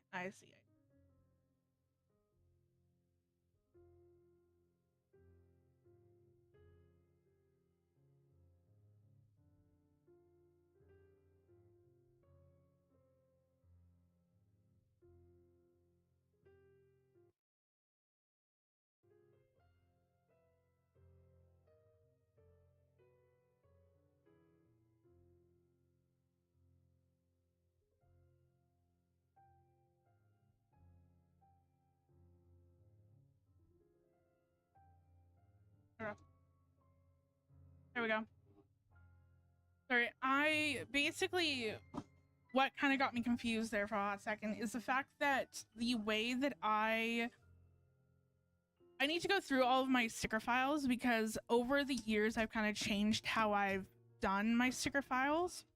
And so I know previously I would create the sticker files, or like before I had my silhouette cutting machine, I would create the sticker files in Procreate, and then print them via my laptop, and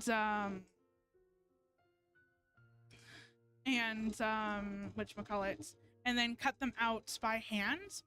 And so when I was going through looking for the sticker sheets, I forgot that I had labeled some of those, I forgot that I had some of those still kicking in that folder. And so I sat here, I was like, wait, what do you mean I have this like golden moon sticker sheet? Like, I don't remember creating that.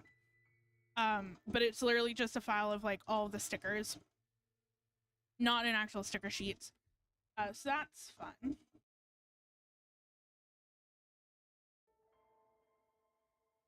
And then in order to like make my life easier,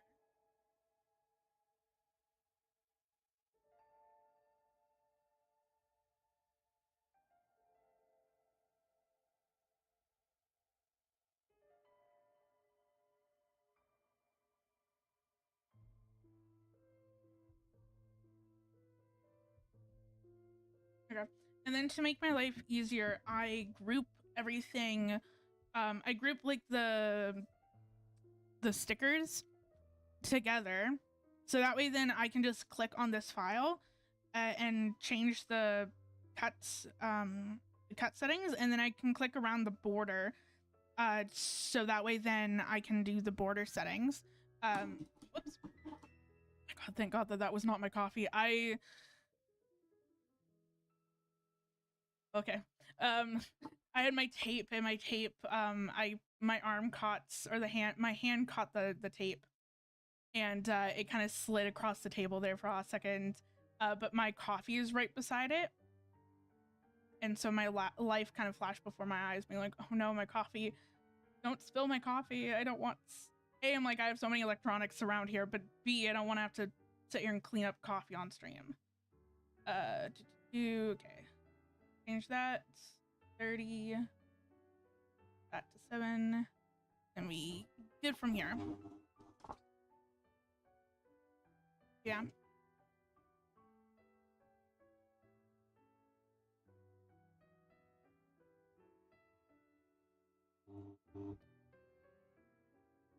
Okay.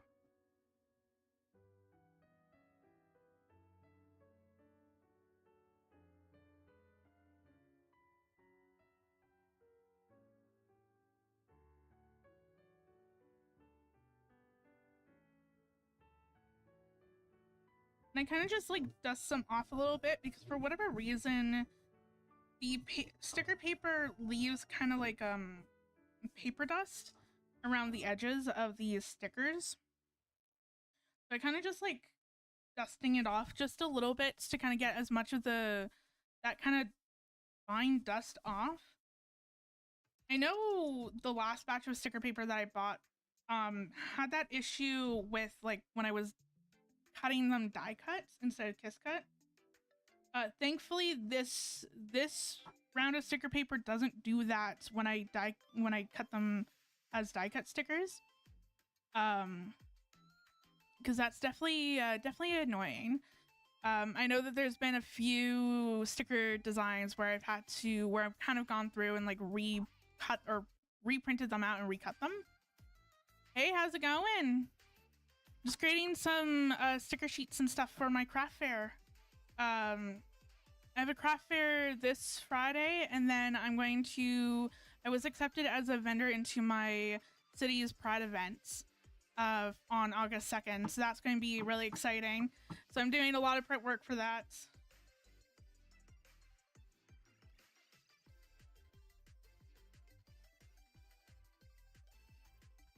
Okay. I need to go. No good place to put my coffee. I feel like every 10 minutes I'm moving it to somewhere else. It's in my way. Sticker sheets.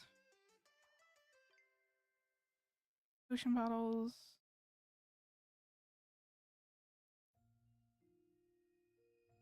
Now I have 12 of them.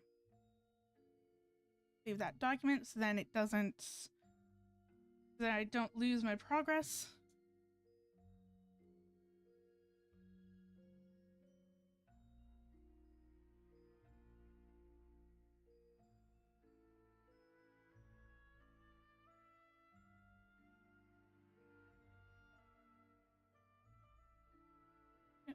I hope so too. The craft fairs I'm going to in a few days, or technically in a couple days, I've been there last month. I'm very excited to see how things go this time around, because I know last month a lot of the vendors were stating that it was very slow, which I thought was kind of hilarious, because in my brain it was like, oh, this is actually quite busy. And people are like, yeah, no, it gets busier than this, like way busier. So I'm very curious to see how my sales do this time around. Plus also I've added in some new products. So I'm adding in the sticker sheets are a new addition. Oh, it's doing that thing again. Whatever.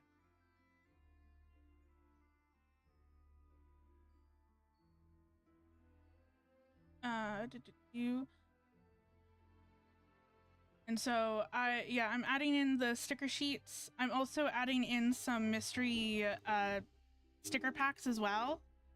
So since I print and cut everything myself, I tend to get a lot of miscuts and misprints for my die cut stickers.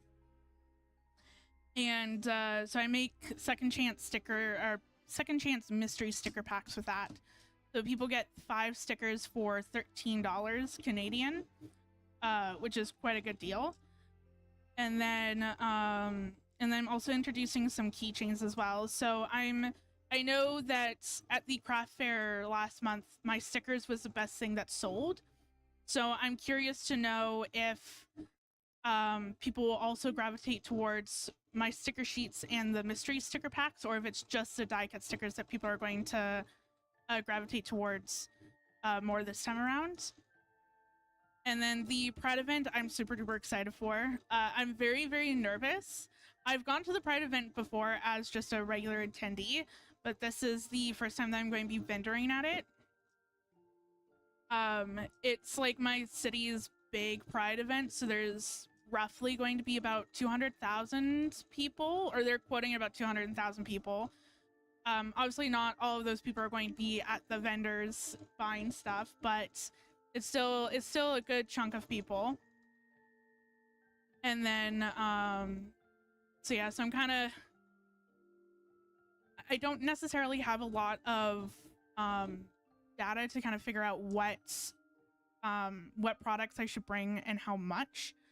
So I'm just kind of preparing as much as I can. So I know with like certain die cut sticker designs that tend to be like my more like bestseller designs, I'm making 100 stickers each of those designs, which could be too much or it could be not enough. It's so hard to tell.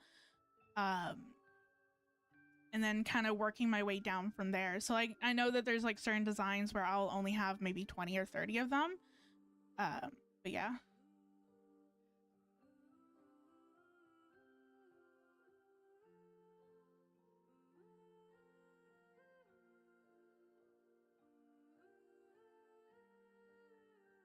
And then I'm also hoping, part of it is also, I'm hoping that I've made enough to kind of cover all of the craft fairs that I'm doing in August, because I have the craft fair that I'm going to this week, or in a few days, and then I have the Pride event, and then at the end of August I have 2 more craft fairs.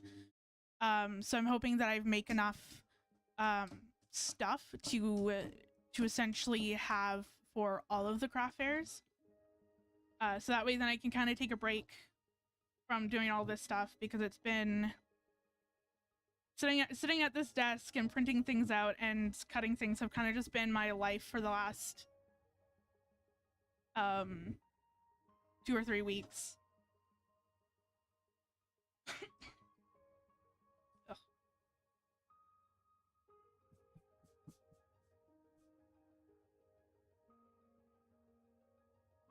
Oh.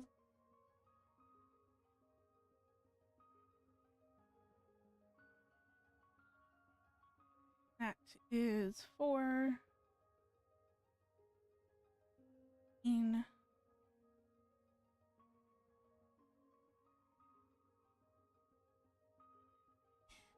then sometimes the paper kind of gets stuck. There we go. Kind of gets, like, sometimes because the paper kind of curls a little bit, sometimes it gets caught on the lip of the machine when it comes back, when it feeds back through the machine. Thankfully I haven't had it where it's like my memo pad paper, where sometimes it just gets caught on the machine so badly that it just takes the entire sheet with it. Oh, thank you so much. I really like that one too. I know I've been severely lacking on updating my Etsy store, especially with a lot of the new products. I'll probably, yeah, I was like, when am I going to actually have time to upload it? Because part of the issue is I have to take all these product photos. Like I probably have to take maybe 5-ish product photos per product design, and then I have to edit everything, and then I have to make the listing, so it's time consuming. And I'm like, I don't have that time right now. So I'll probably end up uploading the newer stuff. Hopefully after the Pride events, I can upload all of the sticker sheets and the new sticker designs. I also have, whoops.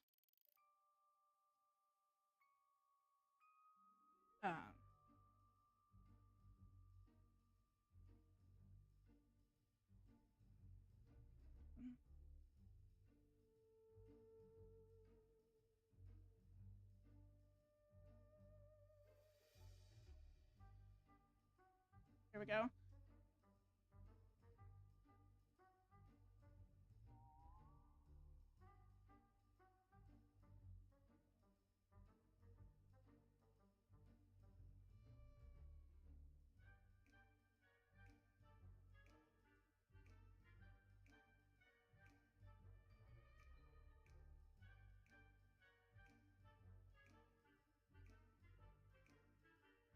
Yeah, I also have like these sticker sheets as well.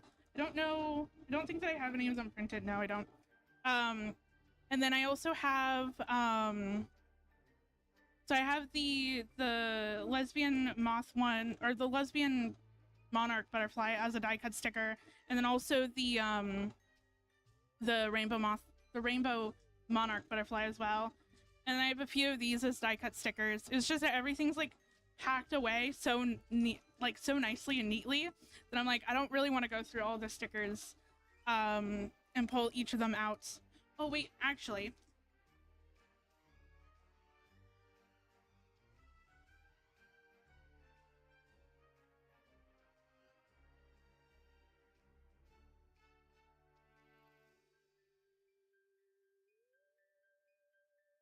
I completely forgot about my breed grades. But yeah, I have, these are like the die cut stickers that I need to add in. So I have a few of those.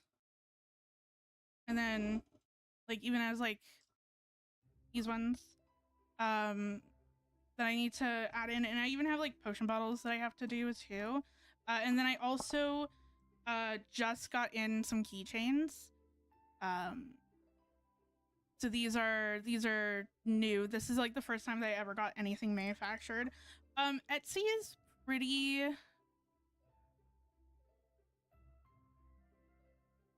nice.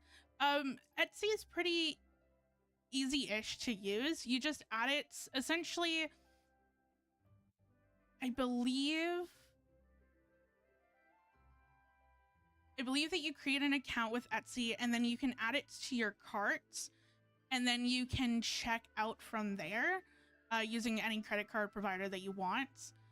And then I know that you can check out from multiple different Etsy stores at the same time, but each Etsy store is run by an individual person. But yeah, and I know that I only ship to selected countries at the moment, so I don't ship anything to the EU. There's a lot of logistics stuff that I have to figure out. And even figure out if it's possible at this point with a lot of the stuff that EU's kind of put in place. I do ship to the US, so everything, tariffs are included. Well, kind of. I need to, originally the tariffs was included in the price, but then I synced up my Etsy store to my Square reader to import all of my listings over to Square. And they were importing the US price tags incorrect, or they were importing the US price, which is not the price that I wanted to have at my craft fairs. So I kind of got rid of the US pricing. But typically, like whenever I buy the shipping label, tariffs are included into the shipping label, so none of the US customers get any sort of surprise bills at when you receive the products. Everything's included. Yeah, I know. I'm also a part of the LGBTQ plus community as well. I am lesbian, like my flag. And I feel like that's kind of noticeable when you go through all of my Genshin characters and the characters that I like to play in Genshin. And you start to realize that I don't necessarily pull for a lot of men. And there's a reason.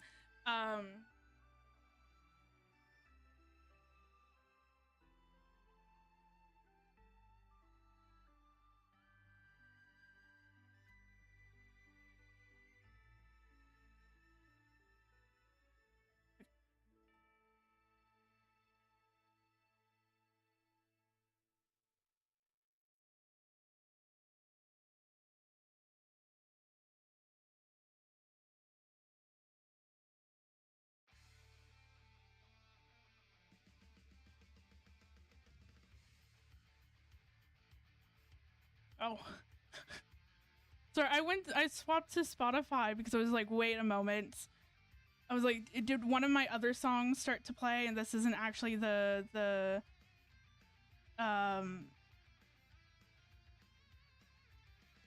Genshin album anymore? Because sometimes I'll just like let it play and then it'll get to the end and then it won't replay the top song. It'll just go to a different song. It'll create like another playlist. So that definitely took me by surprise for a hot second. It was like, oh, please don't play any copyrighted music.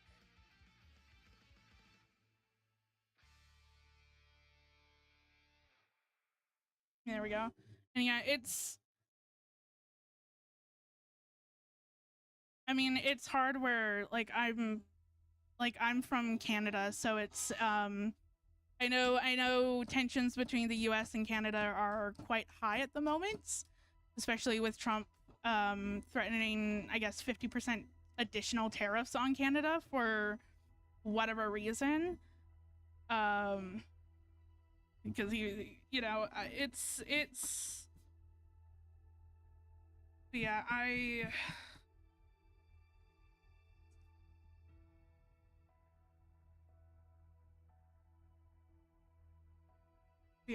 can't.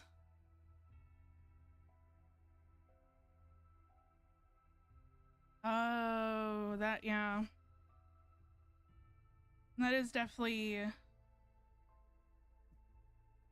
I know that a lot of places are going after transgender people and stuff.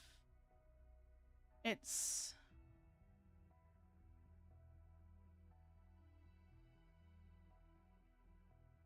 definitely scary. I mean, even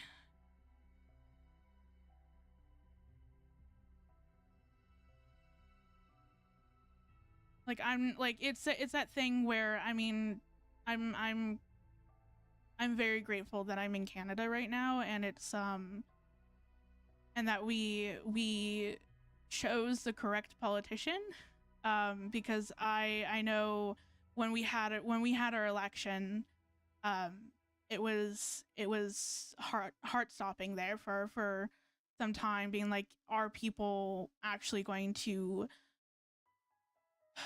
pick, you know, like, who are people going to pick? And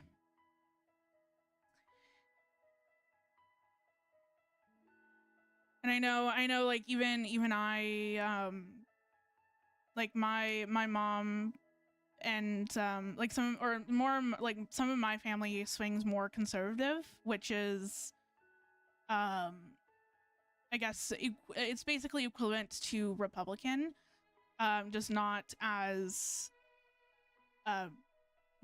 bad. And I know that there was a few people where I'm just like, hey, you know, like, if you don't like what's going down in the States, don't vote for the Conservative Party, please and thank you. Like, you know,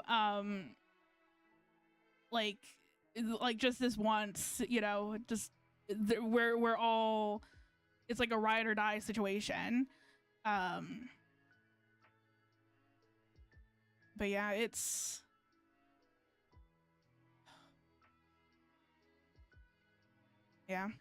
scary.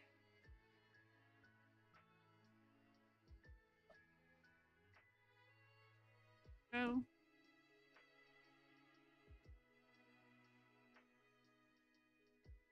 and I think it's also, I can't remember what,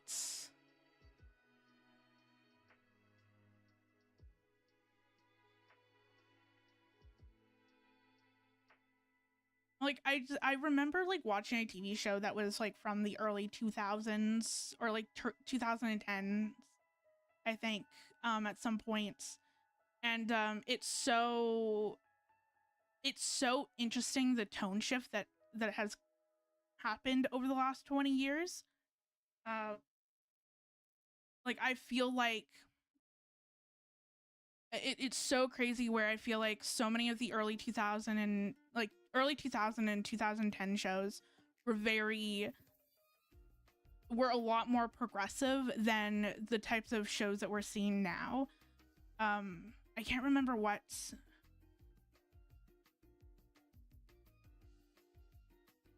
like, I can't remember what show.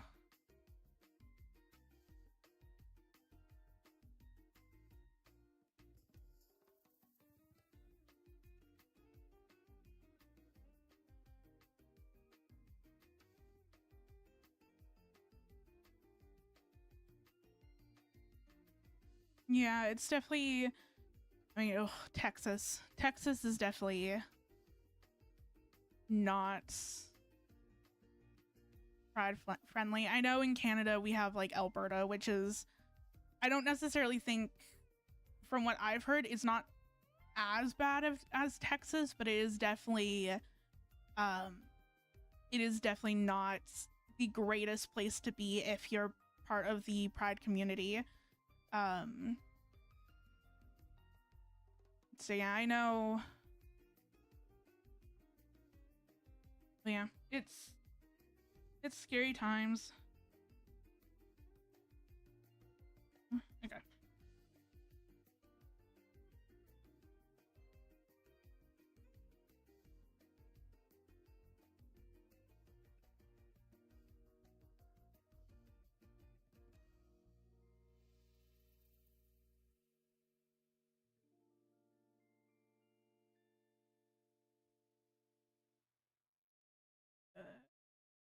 Sorry, I put the sticker sheets on the box of products that I'm taking to the craft fair, and because I opened the lid, I took the sticker sheets off the lid so that I could get into the box, and I put them somewhere, and I couldn't figure out where. It took me a hot minute to go from there.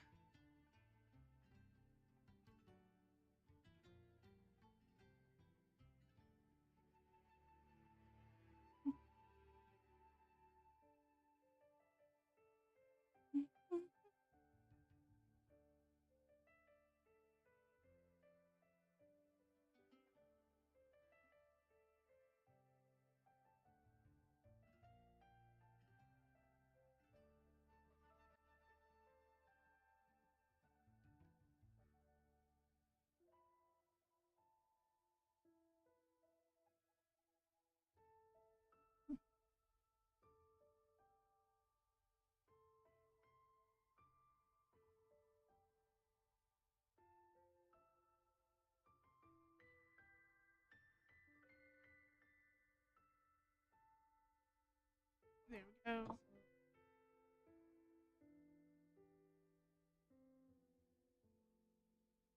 And I know when I have more time, I also want to make some more or make some like subtle pride designs.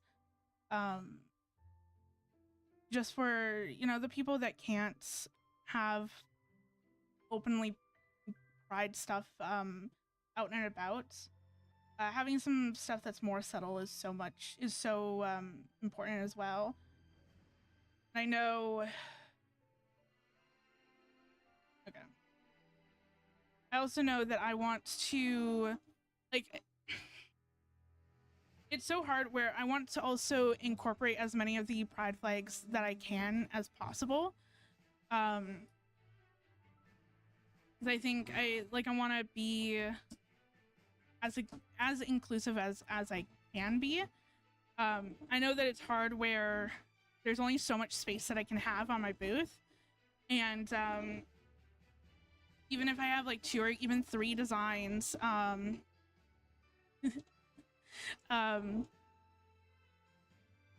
even if I had like 2 or 3 designs that feature all of the flags, it's just going to take up a lot of space. Oh no, it's okay. The quest definitely did make me cry too. It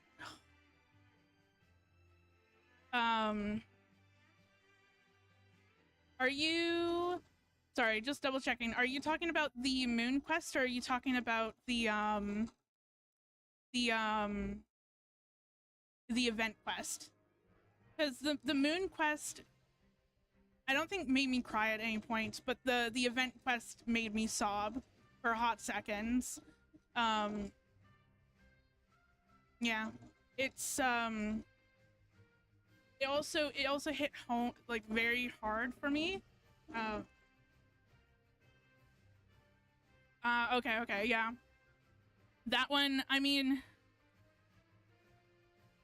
I have a short of me. I mean, granted, there wasn't any talking, but like, I created a short where I clipped a part where it's just like I started sobbing right at that moment. But yeah, it's something where um, it hits very close to home for me. Just because uh, like I've recently had to deal with a loss. Um, it's quite. Also, just disclaimer: I do deal with grief and stuff by making jokes. So that is so like if I try to make things like very lighthearted, that is just me coping.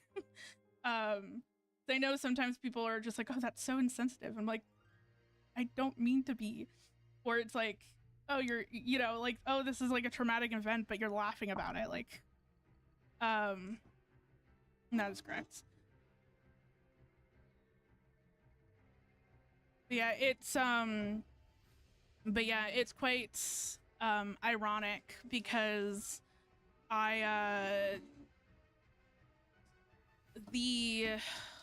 what was it?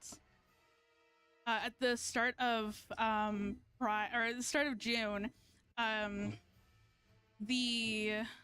literally the first day of June, we had to put down my family dog. She was 17 years old. But it was her time to leave us. And so it was quite homophobic of her to die at the first day of June. Way to start off Pride. At least, I mean, it's better than my grandmother. My grandmother died on July 1st. I don't know why people in my family like to kick the bucket on the 1st of each month, but yeah, my grandmother died on July 1st, like a few years back, but July 1st in Canada is Canada Day. And so every time that Canada Day comes around, we're just like, yeah, so my grandmother really liked to go out with a bang, fireworks and all. Because yeah, it was, so that was, yeah, it was definitely a hard day on the 1st of June. And then what sucked, it both sucked and not sucked at the same time. It was both a blessing and a curse, but literally 5 days later, I had my first craft fair. And so I'm just like making products as I'm in the process of grieving, and I'm just like, but this was supposed to be fun, and now I'm just like sitting in my room, kind of like sobbing every now and then. But yeah, so it was very fresh. So definitely there was a scene in that event that that got me very, very hard. Here. And then 18.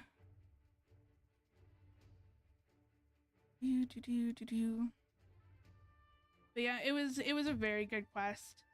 And yeah, I definitely do agree that it made me like Sandrone even more. I think it made her feel more human in a way.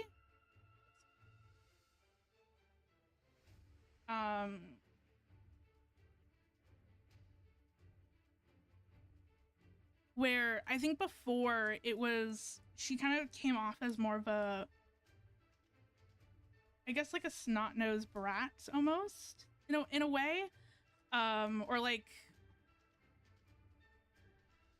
not, I don't think that that's the right terminology, but like something along those lines. And so it was definitely something where going through the event quest made her feel more, and it just showed a much more softer side, and we got to learn more about her backstory and her past. And I also loved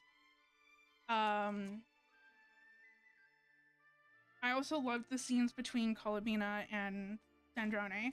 Those were amazing scenes, especially the last one. The last one was to die for.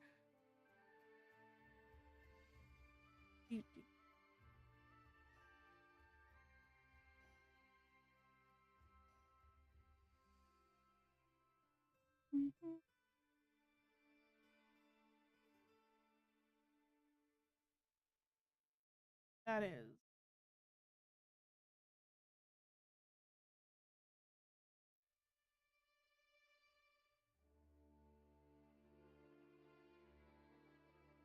I know that I'm definitely taking my sweet time with building the aquarium. Yes, absolutely. I low-key ship it. I understand why people ship it. Like, I'm not necessarily a big shipping person per se, but I definitely see it. It's the same thing of like Kaveh and El Haitham as well. Like I can see it. I can understand why people ship them together. Um,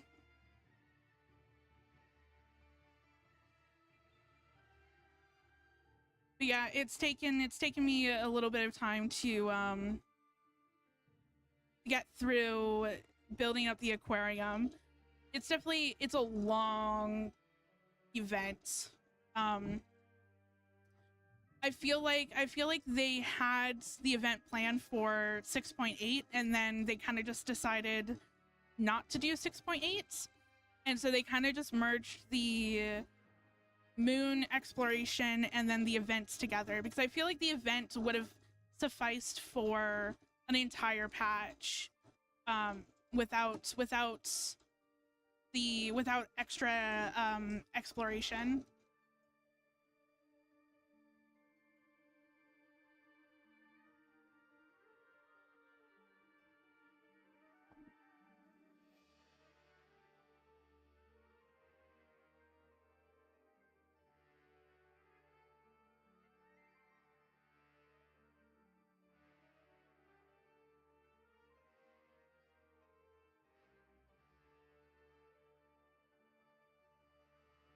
Oh, whoops.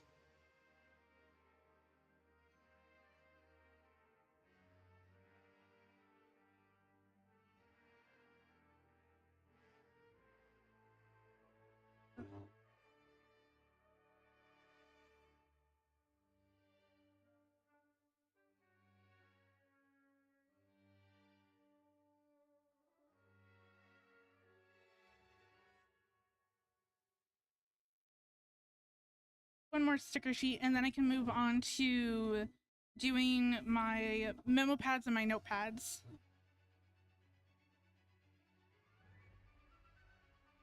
Oh, that sucks. Whoops. Um. Oh, I mean, at least, is there anyone in Snezhnaya that are you planning on going up to the guarantee, or are you going to save the guarantee for someone in Snezhnaya? Um. And don't know why it's getting caught.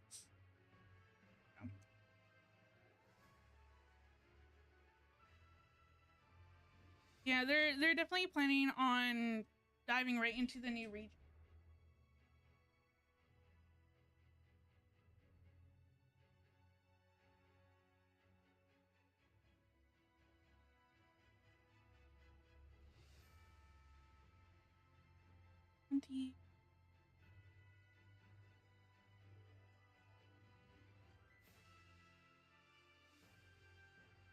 So it's like we have the world quest for the moon, we have the exploration for the moon, and then we had Sandrone's story quest, and then the aquarium event. So there's quite a bit of content in this patch. Like I feel like more than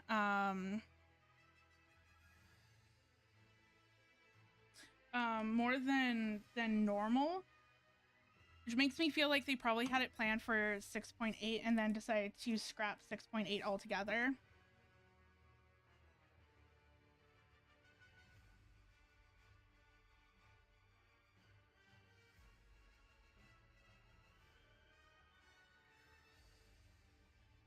It's like if people can't if people aren't able to like spend a lot of time doing the exploration and stuff like that, then they'll have the new region on top of the exploration that we got this patch.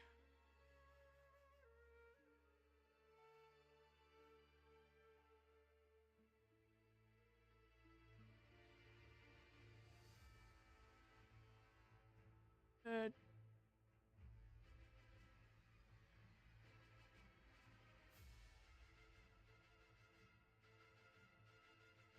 There we go. Ah. Yeah, I'm definitely I was thinking of, I was debating on pulling, like, or at least getting up to Colabina's 50-50 and kind of see and kind of let fates decide. Sometimes if I'm debating between getting a constellation for a character or getting a new character, I'll just get up to the 50-50, and then if I lose the 50-50, then I'll just get the new character, and if I win the 50-50, then I get the constellation. So that was what I was planning on doing originally, but considering the banner leaks that are currently going around, I'm going to officially wait until the live stream just to get confirmation on the banners. But yeah, if Arlecchino comes back, I definitely want to get her C3. I'm on the fence about Odette. She looks cool. She looks interesting. I just don't know. I don't know if I'm going to. It might be a similar case where I'll get up to her 50-50 and then see, and then if I win her 50-50, awesome. If not, then it is what it is. I don't know. I believe I have enough. I think that I have enough Primogems, plus also Genesis crystals that I bought. It's hilarious because I'll buy Genesis crystals before I stream just to be extremely safe. I don't want to accidentally, I don't want to accidentally like click a button or whatever and then it shows my credit card information on stream. So I always buy Genesis crystals off stream. If I don't have enough, if I'm going for a character that I know that I want to get, but I don't have enough Primogems to guarantee them, then I'll buy the Genesis crystals just so that I know for a fact that I can guarantee them. But both times I've done that, I paid for Genesis crystals on Nicole's banner, got Nicole within 20 pity, and then I also got more Genesis crystals because I didn't have enough to basically guarantee Syndrone, but then I got Syndrone on her 50-50. So now I have just Genesis crystals just chilling there. And then also all of the Primogems that I've collected from the exploration, the events, all that stuff. I have enough to at least guarantee one character, so we'll see if... And then I'm assuming that between all the exploration in Snezhnaya, the events, all that stuff, I'm assuming that I'll probably have enough wishes to get up to one character's 50-50 and then guarantee another character. So we'll see. We'll see what ends up happening. Whoops.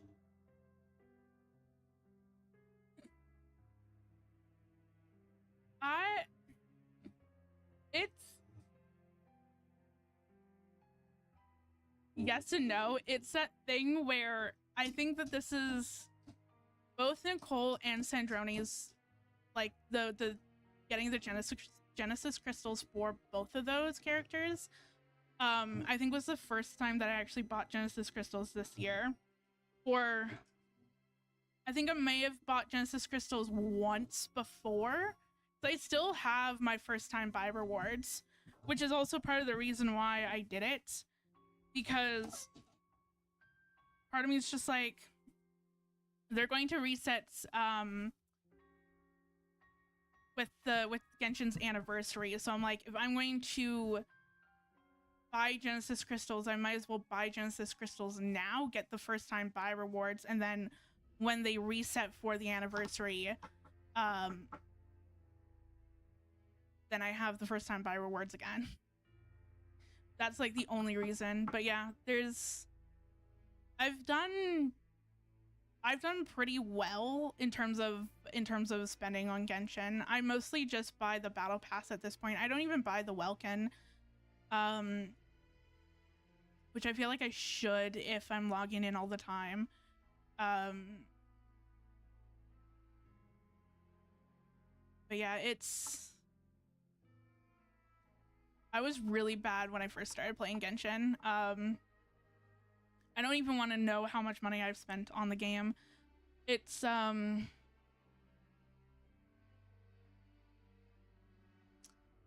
But granted, when I first started playing Genshin, I actually had money to spend. Now I don't have money to spend. So all my money is going towards craft fairs now, which I feel like is a better use of the money, because at least then there's a potential of me actually making the money back. I don't know what standard I'm picking.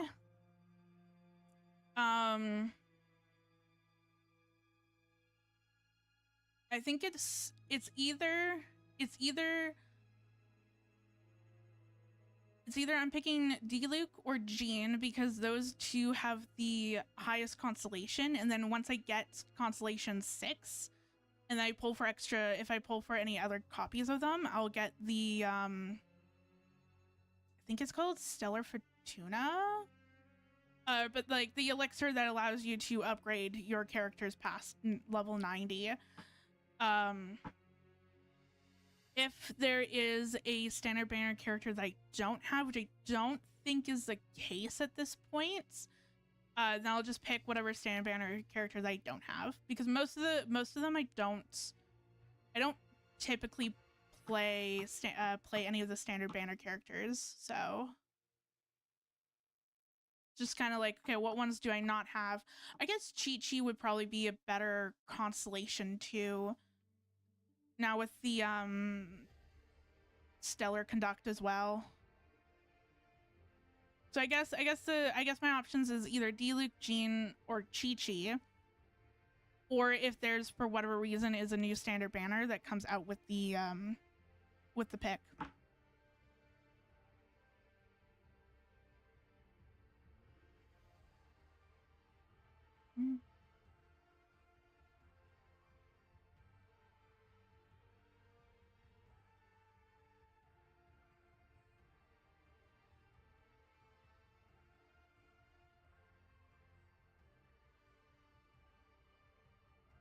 Okay, thanks for joining. I really appreciate it.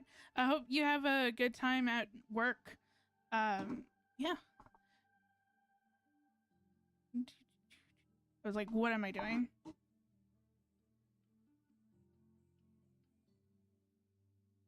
Come on. Thank you.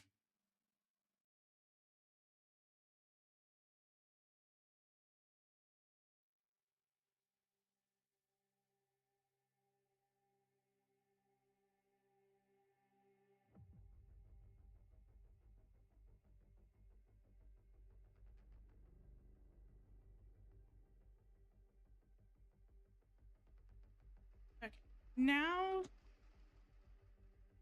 it's time to work on some of my notepads or memo pads. I have one sheet of this because I didn't have enough pages, and then I have my lesbian thoughts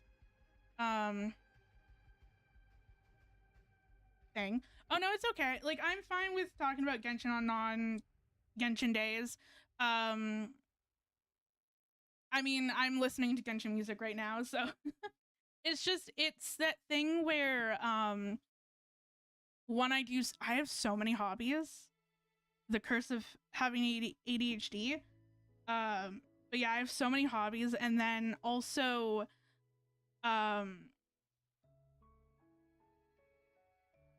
like, as much as I love playing Genshin, I can't fathom playing it for 4 hours for 3 days a week. Because normally, like, before I started streaming, I would play Genshin. Like, I would log in and do my dailies, and then there would always be like 1 or 2 days where I would just sit down and play Genshin for like 5 or 6 hours on that day. Get everything that I need done for like the events or whatnot, or like even exploration, and then I would probably log into Genshin maybe for 5-10 minutes, maybe even like half an hour. So it's also that thing where I also feel like because I feel like there's so much content that you can make around like the Spiral Abyss, like testing teams and challenges and so forth and so on. But because I'm not necessarily an end game player, like sitting here and running the Spiral Abyss over and over again as a challenge is not my forte. So it's hard where part of me is just like outside of the events, exploration, character stories, and like or quests. I'm like, I don't necessarily know what's else to do in Genshin. And so I always like to kind of switch it up. Where it's like, okay, if I've done, 2 or 3 exploration streams in a row, then maybe switch it to maybe like a world quest or character story day. Just kind of add a little bit more variety in.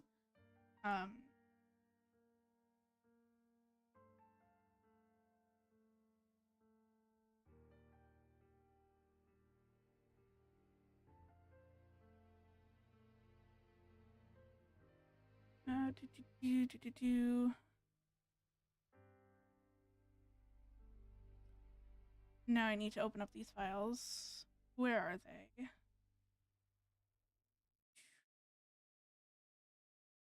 This one.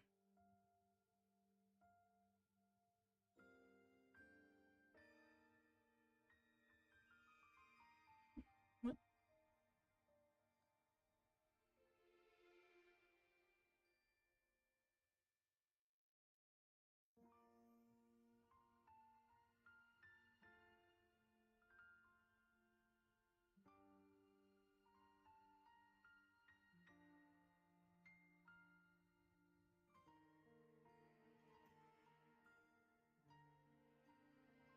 Okay, there we go.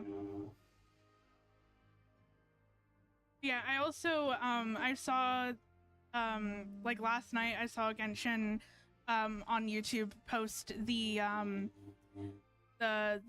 album for the moon, and I'm like, I know exactly what music I'm going to listen to on stream, because I've been looking forward to listening to the moon album.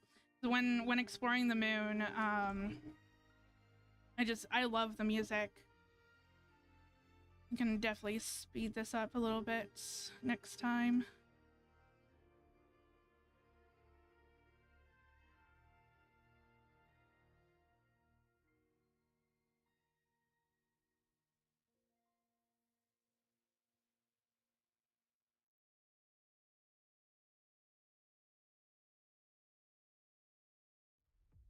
There we go.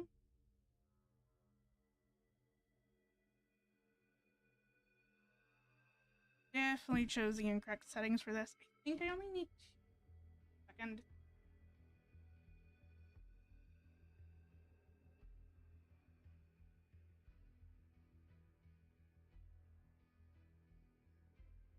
My room is an absolute mess right now. I have everything everywhere because I have like little piles of stuff. I work on so many different products at once. Also,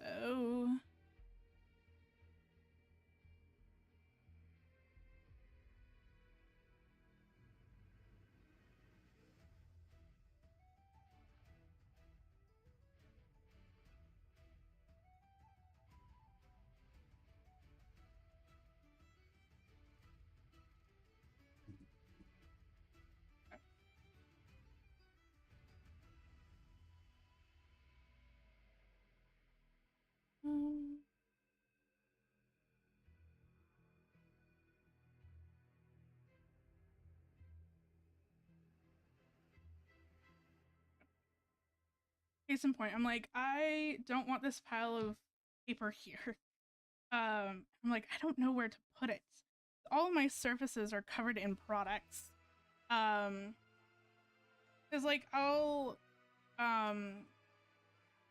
also, I don't. Okay. But yeah, I have a table that's beside me, and then I have a display case that's on the other side of me as well. And so the table, and then I have a bookcase behind me. And so my table holds all of my B grade stickers. The bookcase behind me holds all of my actual, like, ready, like, already done products. And then the display case that's beside me holds all of my notepads and my memo pads that are currently either ready for to be glued down, or they're drying. I'm just going to put them over here. And then I also have, because I'm making a whole bunch of products, I buy some of my supplies off of Amazon, and so I have 2 big Amazon boxes, one of which I have not even opened, because I don't technically need the supplies just yet for that I ordered, because I ordered more chipboard and shipping labels.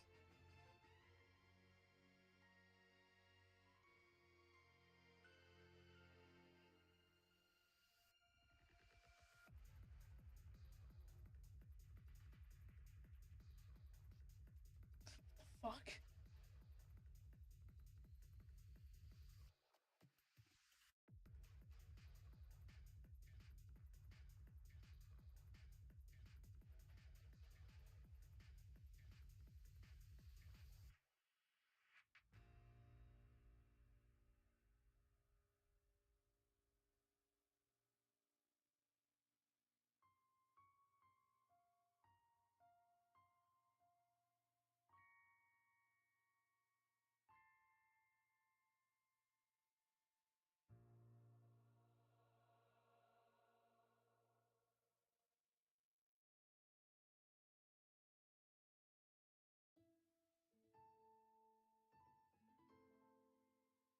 I don't know what I was doing for a hot second. I got hella distracted there.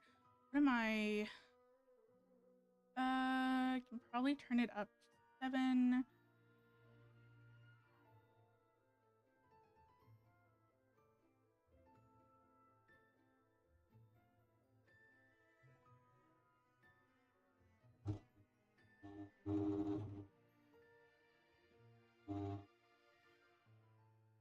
Okay, sorry, I got like hella I got hella distracted.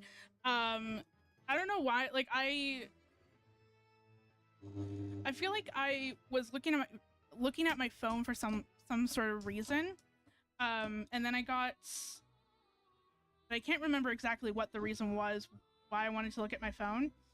And then I get an email from my family doctor being like, yeah, so like my family doctor is currently on personal leave until further notice. So if you need her, you have to do walk-ins. I'm like, oh, okay. Thank you for the notice, I guess.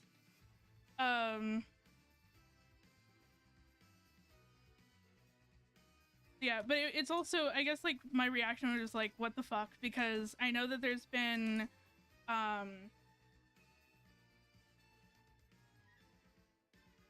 where we had to book like months in advance to get an appointment because Canada's family doctor issue, or Canada has a shortage of family doctors currently.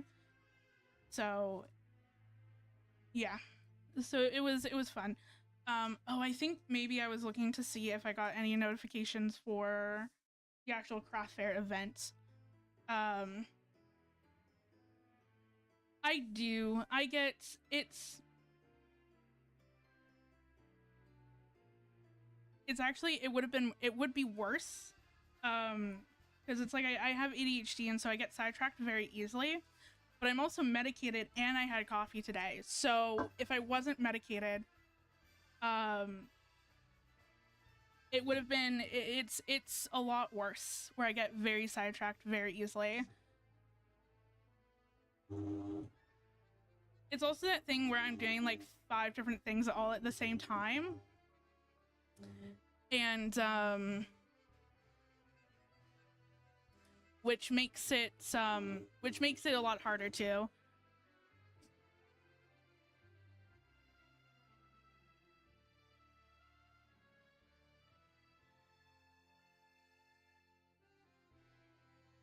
And then, like, I enjoy doing craft fair prep streams, but it's like my setup is different when I'm not streaming versus when I'm streaming. And so the things like where I would normally put stuff, I can't put things there, or I can't easily get to stuff because I have like my microphone, or I have my laptop, or my camera's in the way. Yeah, so that's fun. Or is that thing where sometimes I'll put pieces of paper on my laptop, but I'm streaming, and so I don't want to accidentally have my mouse or drag my mouse somewhere or accidentally hit my mouse pad, just in case it accidentally hits some sort of button. I feel like I have a lot of buttons right now. Yeah, my room is a mess because I have so much stuff everywhere. I am also using an Amazon box as a makeshift recycling bin, which has definitely helped a lot to mitigate the amount of pieces of paper everywhere, especially when I'm doing craft shows like this, or I'm prepping for craft shows. My recycling bin does not hold the amount of paper that I have, and so definitely the Amazon box has helped.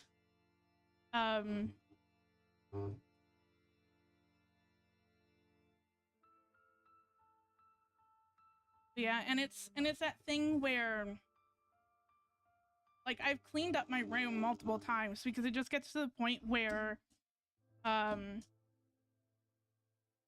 like, if I can't, like, right now it's kind of getting to that point where I need to kind of do another clean. I call it resetting my room, where I put things away even if I still technically need it. If I don't need it right now, I put it away. And so I know that I've done a few room cleans, or cleaning my room a few times, and then I swear the next day it's just products here, products there, paper, boxes, all that sort of stuff.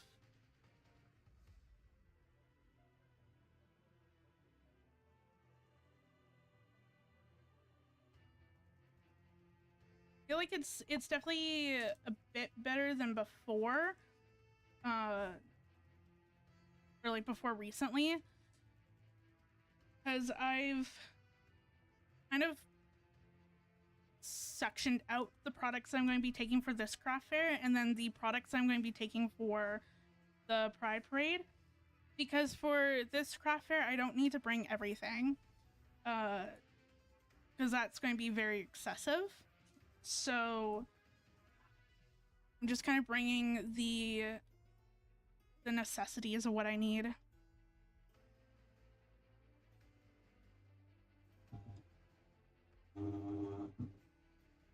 Oh, you know what? That's the reason why I looked at my phone. I got a notification on my phone, which then prompted me to check my phone to see the email or see the email. That's how I got distracted.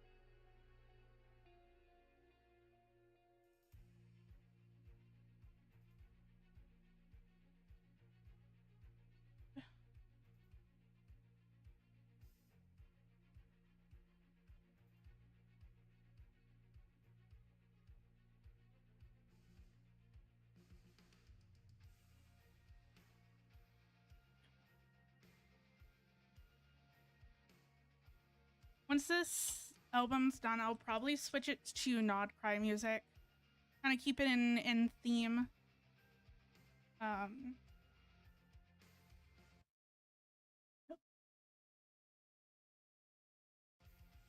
we go. It's also very interesting because sometimes when I'm not tabbed into the Spotify web player, it pauses the music. Like, it doesn't like the music buffers a little bit more when I'm not tabbed in. But it sucks because I have to be tabbed into like 5 different things. Everything wants to be tabbed in all at the same time.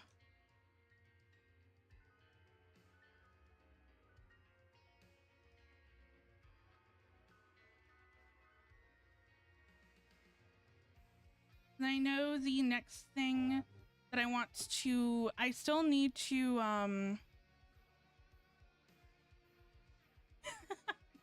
yes, we get a pride parade. There's it's kind of hilarious because the city that I live in, we celebrate pride. Pretty much pride is like all summer long, essentially, because we have the Pride month in June, and then all of our big pride celebrations is in August, just because it lines up with a long weekend, and it also pays tribute to the city's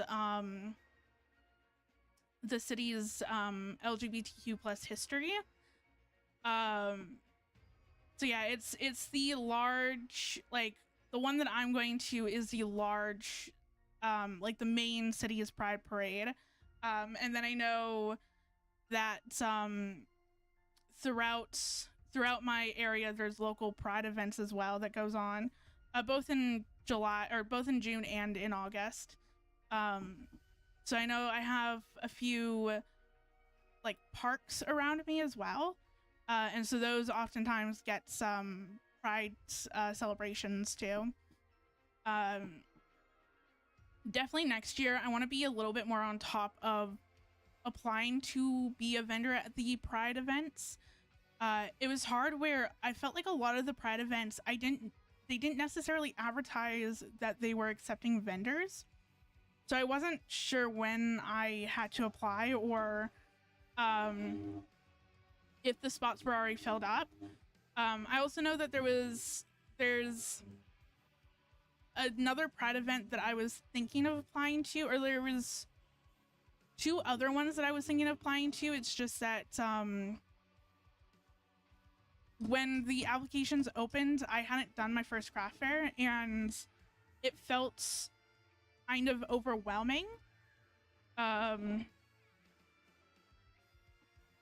When it came down to like their application process, because they were requesting certain things, that I have certain things or whatnot, and it just kind of, a lot of it just went over my head.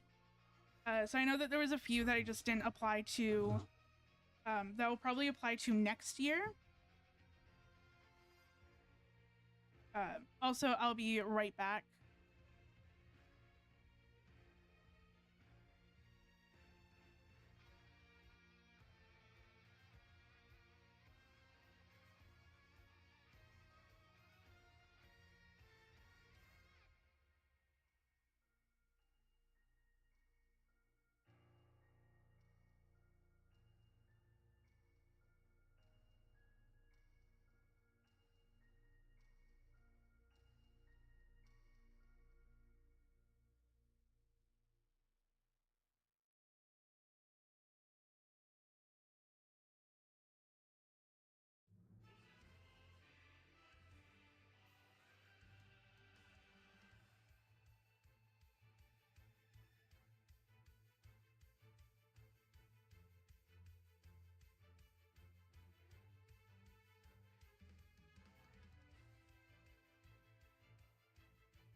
There we go.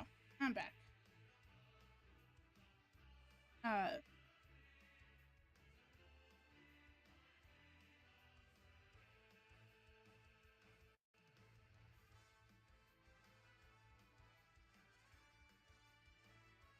hmm.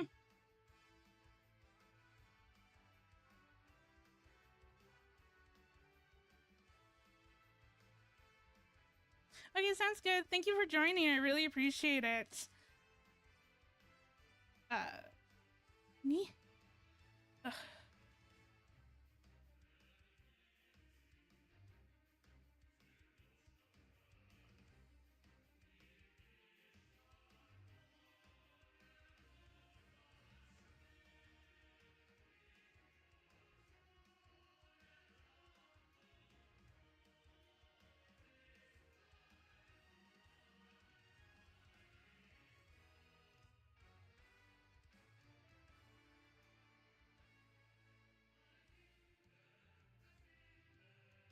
Go.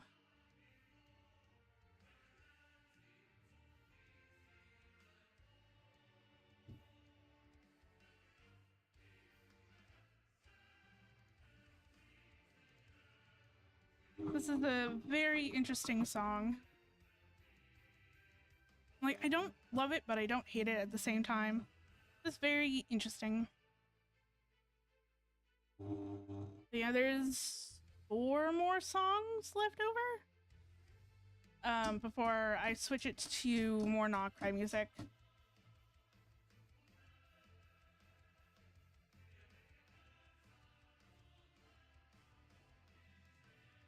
I also don't know if I'm going to. Part of me really likes this this memo pad design, and I kind of want to potentially do a few more, or maybe like just a couple more, featuring different pride flags. I don't necessarily know if I'm going to do. I definitely know that I'm not going to do all of the pride flags.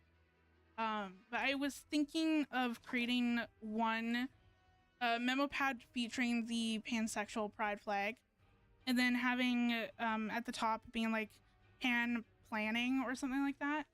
Something kind of like a play on words. Or pansexual planning.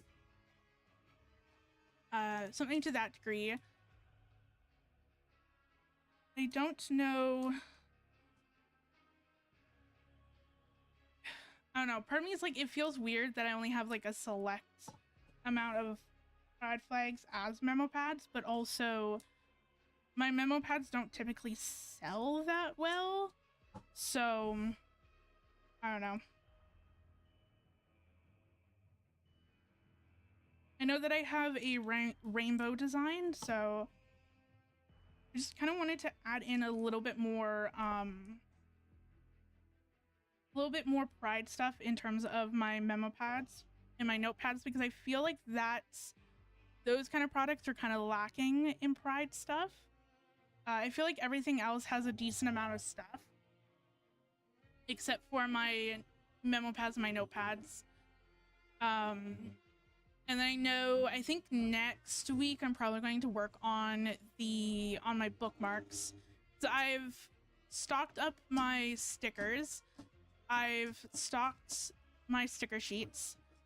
And I'm doing I'm stocking a little bit more of my notepads and my memo pads, but I just haven't done anything in regards to my bookmarks. So I definitely want to work on stocking that up. I think next week. Unless I have time tomorrow to start doing it. Not 100% sure. So it kind of just depends. It depends on what I'm able to get done tonight. Because I know that I need to reprint out my price signage, or my price sign. Keep knocking over my tape. But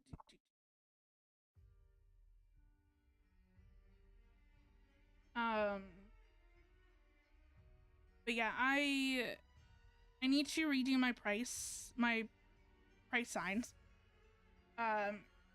because that's, I kind of found that my signage was quite dark. So typically my branding colors consist of dark green, dark brown, and then kind of like gold accents, and white. And when I had set everything up, especially at the venue, and I put all the signage up and everything was great, it kind of struck me how dark my display actually was. I felt like there wasn't that much contrast between the tablecloth, the display cases, and then also my products, because my products also tend to skew a little bit more darker in terms of color. So I wanted to add in a pop of light or just like some color into my display case. I know, or into my table. I know that I also worked on adding in some lights because it was the first time that I did the craft did a craft fair at the venue, and I completely forgot about lights. Also, where's my mouse? There's my mouse. I didn't even think about adding in fairy lights or any sort of lighting into my display case or into my table until I got a email from the company being just like, yeah, so like this is a night market. Well, we do have overhead lights, but like the venue can get kind of dark sometimes, so we recommend you having lights. And at that point, I'm just like, I'm rushing around. I'm you know, I don't have a lot of time. Like, I don't have time to go out and buy fairy lights, so I made a priority to go and grab some lights this time around. I've added them to my table, and I love how they look. So I have a string of vines and fairy lights at the around the edge of my table, and then I also bought some fairy lights. One is purple, and the other is just regular white lights, or like kind of like regular regular white or yellow lights, like regular fairy lights. And I've bought potion bottles, and I've put the fairy lights in the potion bottles. I really love how that looks, and so that adds just a touch of light as well as color to my display, which I really like.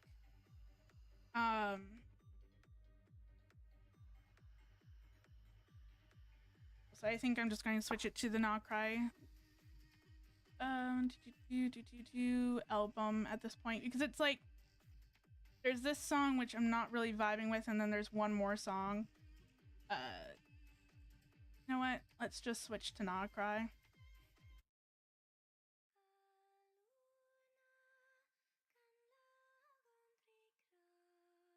Here we go.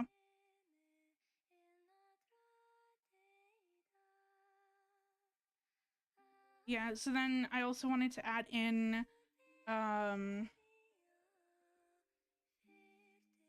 also want to fix my signage as well, so that way then the signs are a lighter green, so they kind of stand out a little bit more. And I also know that I wanted to fix the signage for my stickers, because I have a deal going on with my stickers where if people buy 2 stickers, so each sticker is $5, and then if they buy 2 stickers, then it's 2 for $8, and then 4 stickers would be $14. So the more that you buy, the more that you save,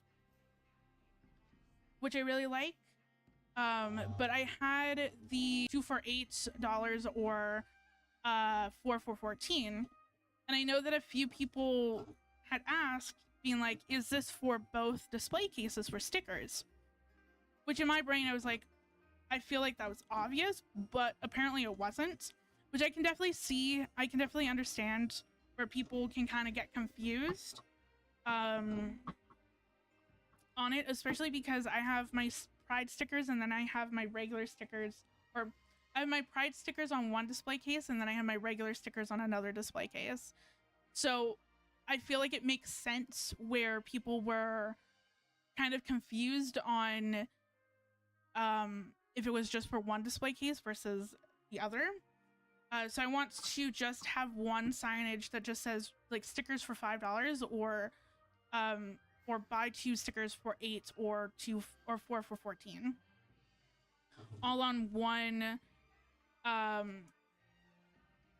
price sign, and then kind of put that in the middle of both of the display cases, so that way then people can tell a bit more easily that the deal is for all of the stickers, not just for one display case.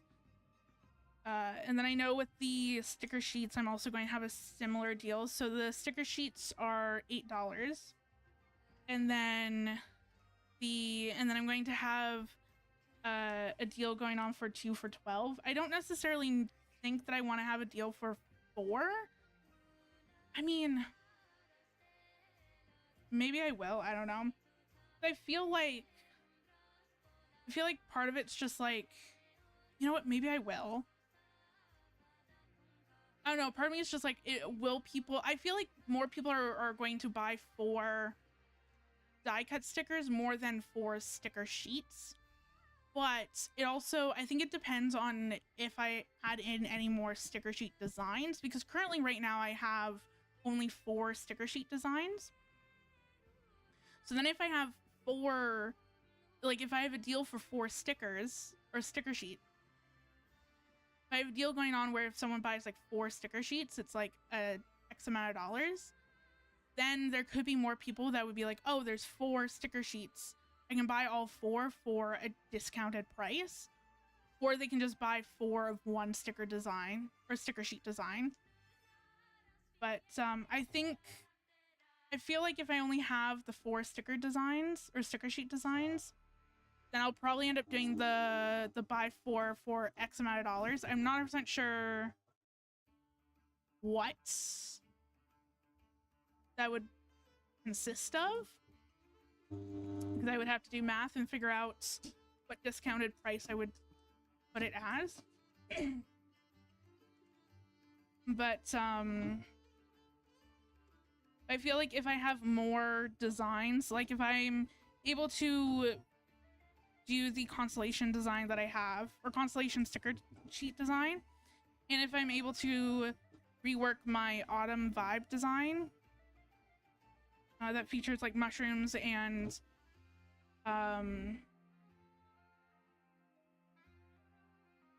leaves and that sort of thing, if I can do both of those designs and get those 2 ready, then I technically would have 6 designs. And I don't necessarily know if a buy 4 sticker sheets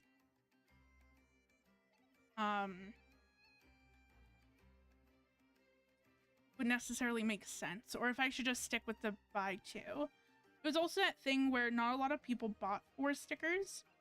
I feel like I feel like maybe 2 or 3 people bought 4 stickers. A lot of people only bought 2. I don't know. We'll see. We'll see about that. Yeah.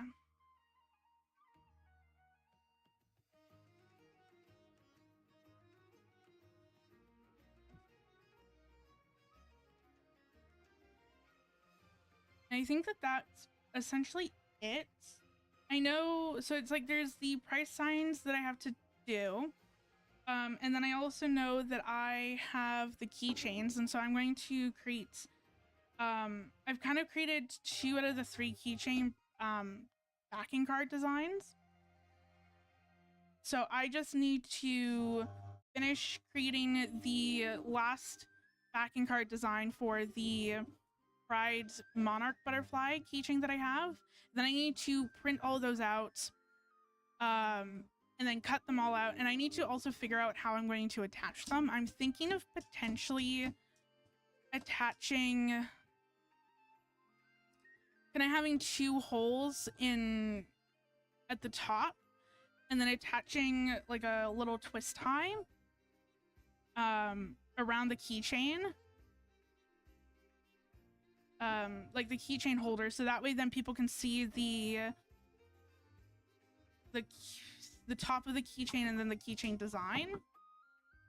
I don't necessarily want to put them in clear bags or clear sleeves. One, because they are technically double-sided keychains and I want people to be able to flip them around to see the back of the design, and people won't be able to do that if it's in a clear bag. Plus also, like I might put them in a clear bag for makers, but I'm not 100% sure. But also the Pride event that I'm going to, Canada's essentially banned single-use plastics, which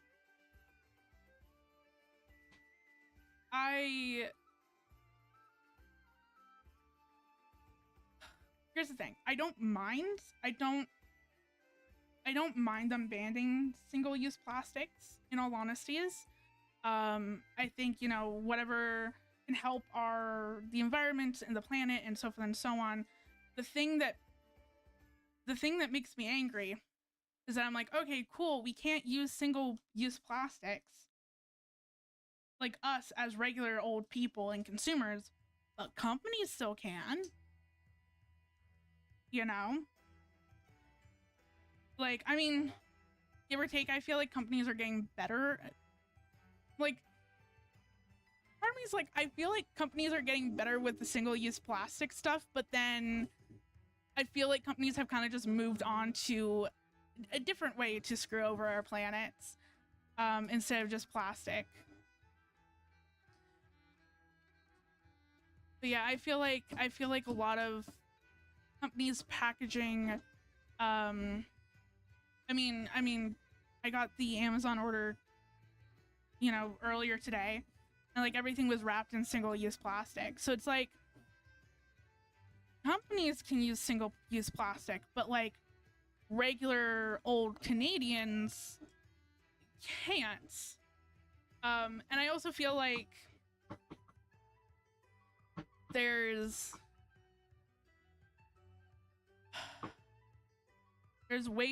there's stuff that we can do, like we can have like compostable plastic or other such things that isn't just plastic. But then also I'm just like, yeah, so like, you know, there's a ban for single-use plastic because of the environment, but then, you know, my city is thinking of putting an AI data center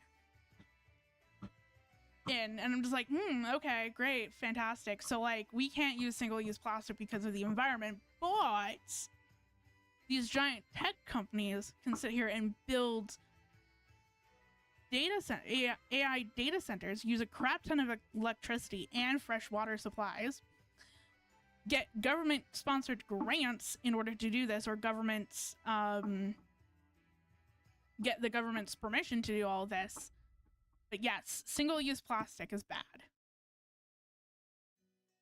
It's that thing where it's not necessarily like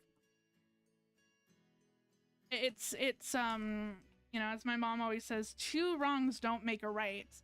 So like, yes, like we should be conscious about our plastic intake and our plastic usage and all of that. I think that is still incredibly important. But also I'm like, if you care about the environment so much to the point where you're like creating a law to ban single-use plastic, I feel like that same energy should be applied throughout everything that every decision that, you know, the government makes. Like, don't sit here and tell us that you care about the environment and then allow these companies to build AI data centers without any regulations or any plan on how they're going to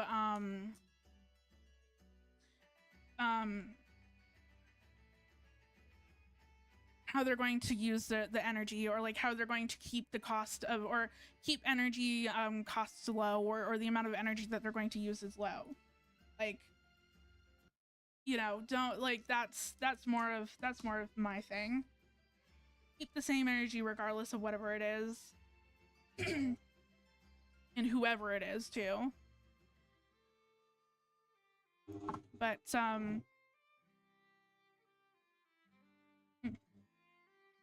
yeah, it's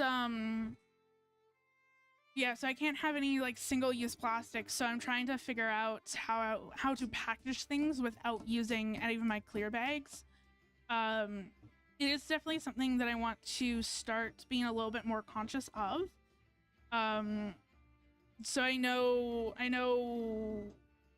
over time I've just kind of bought clear bags off of Amazon because it's easier, and I needed them in a pinch. But I want to start buying them again off of Clear Bags, which is an actual website, and because they offer compostable plastics. So I definitely want to use up the plastic that I have currently, or the clear bags that I have currently, and then switch over to something a bit more sustainable.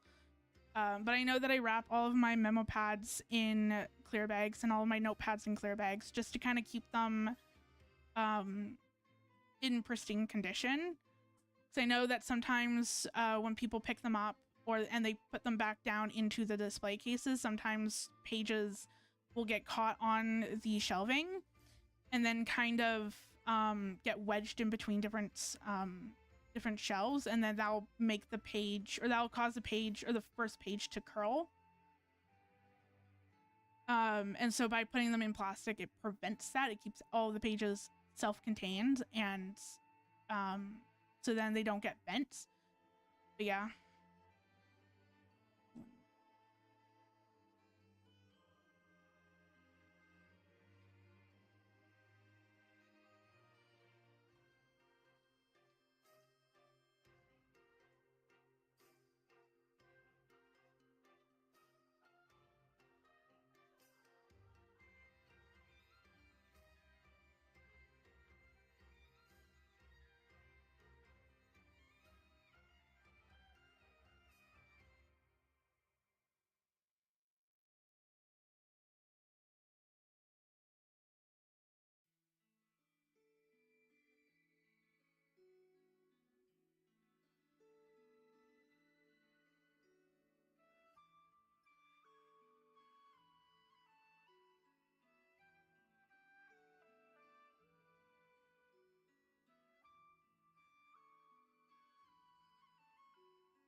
Nice. 50 pages.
When I went over, because I have a display case beside me where I put all of the finished memo pads and notepads. So that way then I have a spot to like glue them together and stuff like that. But I went over there and there was a piece of paper. I put a piece of paper on the shelf that I normally put all of my stuff. And so I moved the piece of paper down to a shelf and I put it on top of my iPad, and that reminded me that I had to that I needed to charge my iPad because I'm going out somewhere and I want to take my iPad, or I normally take my iPad.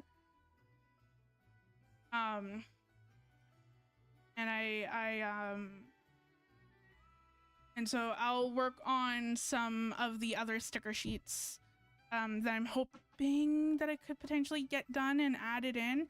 I just have to finish them and then print all of them out, which is going to be fun.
Okay. I have about 15 minutes left of stream. We'll see how far I can get into the next notepad that I want to, or the next memo pad that I'm cutting out. I probably won't be able to get all of it done, but it is what it is. Normally in this case, if I didn't have anything planned afterwards, I would just extend stream a little bit to get it finished, but I'm going out in about an hour and 15 minutes, so I have to get ready, and I have to do a few other things as well before I can leave. But so we'll see how much I can get done.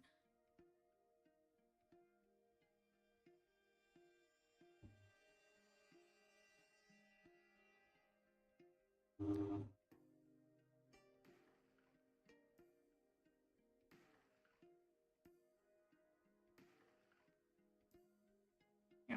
And then when I come home, I'll probably end up cutting out all of the chipboard that I need, or the chipboard backings that I need for the memo pads that I've currently cut out, and then glue those all together, so then I'll have those ready for this week, or for Friday.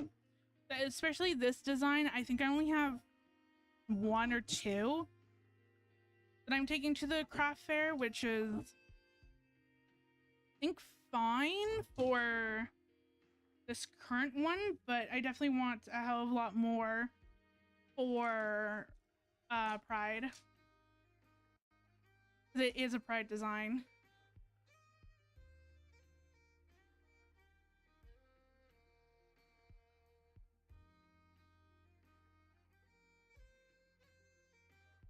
Yeah, if I can get everything done with the price signs and get everything pretty much done for my craft fair on Friday, then I will definitely work on the bookmarks printing and cutting. I'll definitely spend more time on the Pride designs of my bookmarks, or anything that tends to be a bestseller, and then kind of go from there, because I make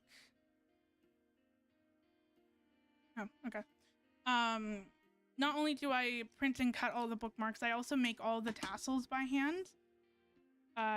So that takes I feel like the bookmarks, I wouldn't necessarily say that the bookmarks take the longest. I feel like the bookmarks are the most complex product that I make myself. at least like with the memo pads and the notepads, I'm just printing out the paper and then I'm cutting them, and then I just have to cut out the backing and then glue them together. So they're not that complex to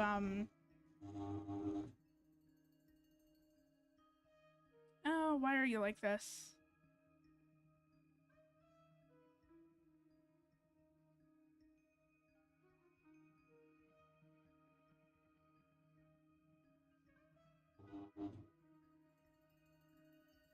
There we go. But yeah, I feel like the notepads and the memo pads, though they take time to cut out, they're not the most complex item that I have. The bookmarks are the most complex because there's so many steps that I have to do. Because like I print out the front of the bookmark out of vinyl sticker paper, and then I cut out the back of the notepad using, or back of the bookmark using cardstock. And then I line up the front sticker front side. See, this is what it does sometimes. Like, just like it gets caught and then it just runs with it.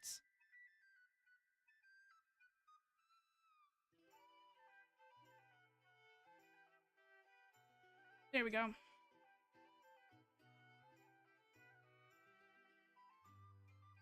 Thankfully, I haven't had that big of an issue so far. I feel like today. Maybe it's going to start now. Maybe it's just like, yes. You know that you have 10 more minutes left to stream and you want to get this done beforehand. You know, it's like a printer when you're running behind, or when you're like, oh yes, I really need, you know, like, hopefully the printer doesn't act up because I don't have that much time to print something, or like I need something like right now to be printed. And the printer's just like, no. No, I'm going to, put an error message, one that you have not seen before, simply because,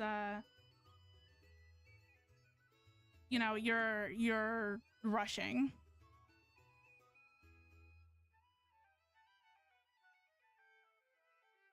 There we go.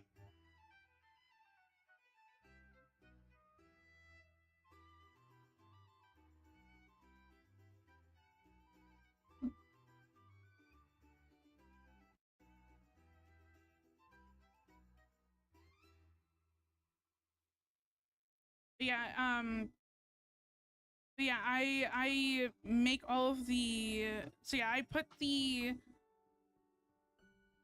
I stick the front side of the bookmark to the back side of the bookmark, and then I cut that out. And then I've now started laminating the bookmarks, just because the sticker paper, especially when there's a large area of ink, can easily get marked up. And so they're not the most durable, so I've started to laminate them. So at that point, once they're cut out, I laminate all of them. Cut out all the bookmarks out of the lamination, and then I now hole punch them. Normally I would do the little hole on the cutting machine, but since I want the hole to go through both the lamination and the bookmark, I now just use a hole puncher.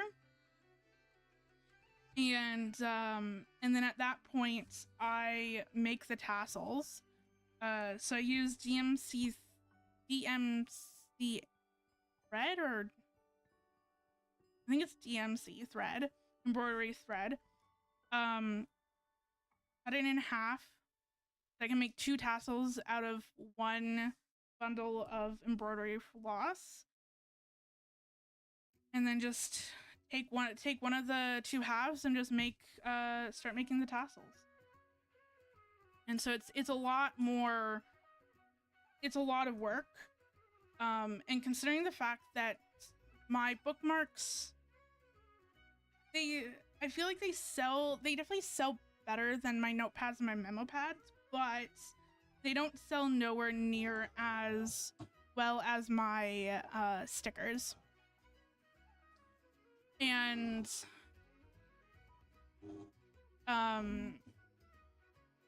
so yeah, so I've kind of just left them a little bit. Like I wanted to I needed to do a little bit of restocking for my notepads because I put some of them in my maker store as well. And so due to that, I just didn't have that many notepads or memo pads. So I wanted to make more stock of that. Plus also I had 2 new notepad or memo pad designs. Plus I also needed to buy more embroidery floss for the tassels. And I was going to do that when I went to Michael's to get the vines and fairy lights and decor items for my table. So I was like, you know what? Like I'll wait until I do my bookmarks. Plus also I feel like I have enough bookmarks for this craft fair. I would like to, especially the Pride designs, I would like to have a bit more I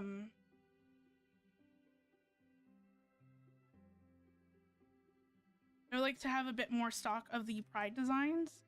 I think that that's probably what I'm going to do next week, to start working on the bookmark designs or bookmarks and kind of building up a little bit of stock of that. But I wanted to spend as much time as I could on the stickers and the sticker sheets, simply because those are my best sellers. So it doesn't make sense for me to sit here and spend a whole bunch of time making bookmarks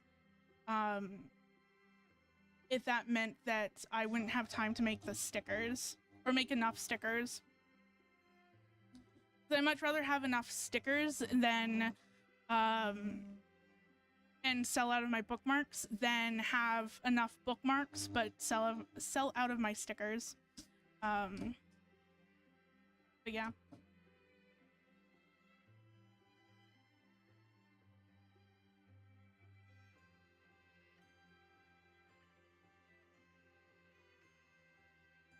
And then part of me is like, I'm hoping that I sell out, or not necessarily sell out, but I'm hoping that I sell a bunch of the stuff that I've made at the Pride event. But then there's also a part of me that's hoping that I've made too much and have enough stock left over for my 2 craft fairs at the end of August. So I definitely would like to take a little bit of a break from making products. Try to do some sewing. I know it's hard where, like, I want to do sewing, but then I feel like with everything, I'm like, I just don't have time. But I know I would like to at least try. I think the next time that I sew, I want to really sit down and start sewing my cosplay or working on my cosplay for Fan Expo, because if I don't do that now, I'm going to end up in the same boat that I ended up with before, where it's such a complex cosplay that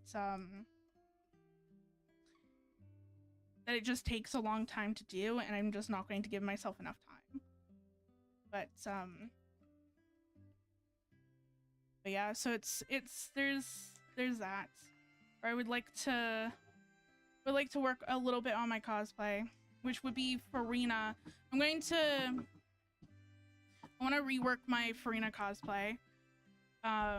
It's a good first draft, considering the fact that it was the first time that I actually patterned anything out myself, and considering the fact that there's no real patterns available for it, so I did everything myself. I created different mock-ups. Definitely a good first draft. It's just there's a lot of issues that I would like to go and fix with it that make wearing it a lot harder. It's not as comfortable. Come on, you stupid thing. It's not as comfortable as I would like it to be, especially a cosplay that I made myself. If for whatever reason I don't have time to do that, then I'll probably just go as Colobina again. Because I have that outfit all, or like her Fatui outfit all done. But I would very much like to at least make some progress within my Furina cosplay. I would probably go through and remake the shorts. A lot of things I would have to remake, which I think is part of the reason why I just haven't done that yet. Or I haven't really... I swear, every time. Every time.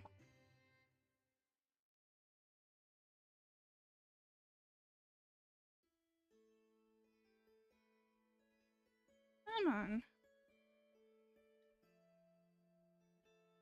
Please.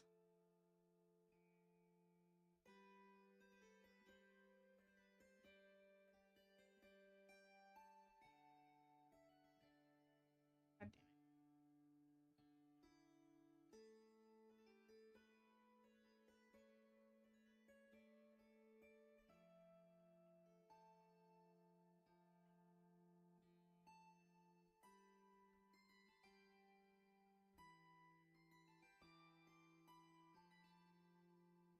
Well, it is what it is. Hopefully that piece comes out when I feed it through the machine again.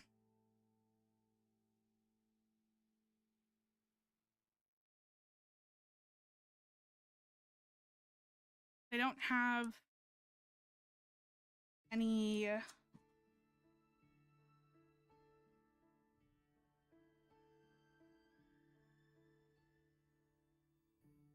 I want to say paper clippers, and that's so not what I'm thinking of.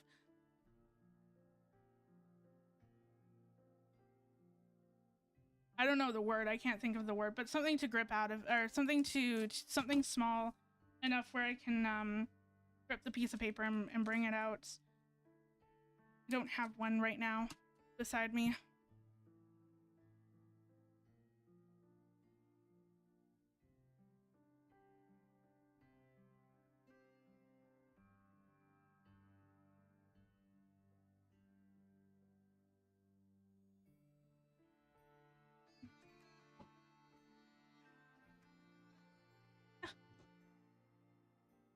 Three. Okay. You know what? I feel like this is a sign.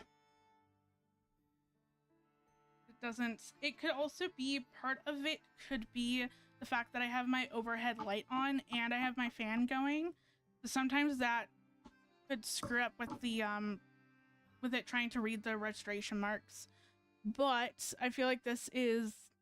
I feel like this is a sign. It's 3 o'clock. Yeah. I feel like this is a sign for me to take a pause for today. I'll probably finish this up when I get back home and then kind of go from there. But yeah, thank you for joining me as I make some stickers, or as I cut out some stickers and sticker sheets and notepads for my upcoming craft fairs. I definitely would like to, once all of this madness is over, hopefully I'll have more time, or do a few other streams where I'm just drawing, because I feel like I haven't done that many art streams, especially recently, and then also some sewing streams as well. I feel like I've done more sewing streams than I've done art streams, which I find very interesting. But yeah, thank you for joining me. I will hopefully be live on Tuesday of next week, as long as everything goes according to plan. And yeah, thank you. As I said, thank you for joining me. Have a nice day.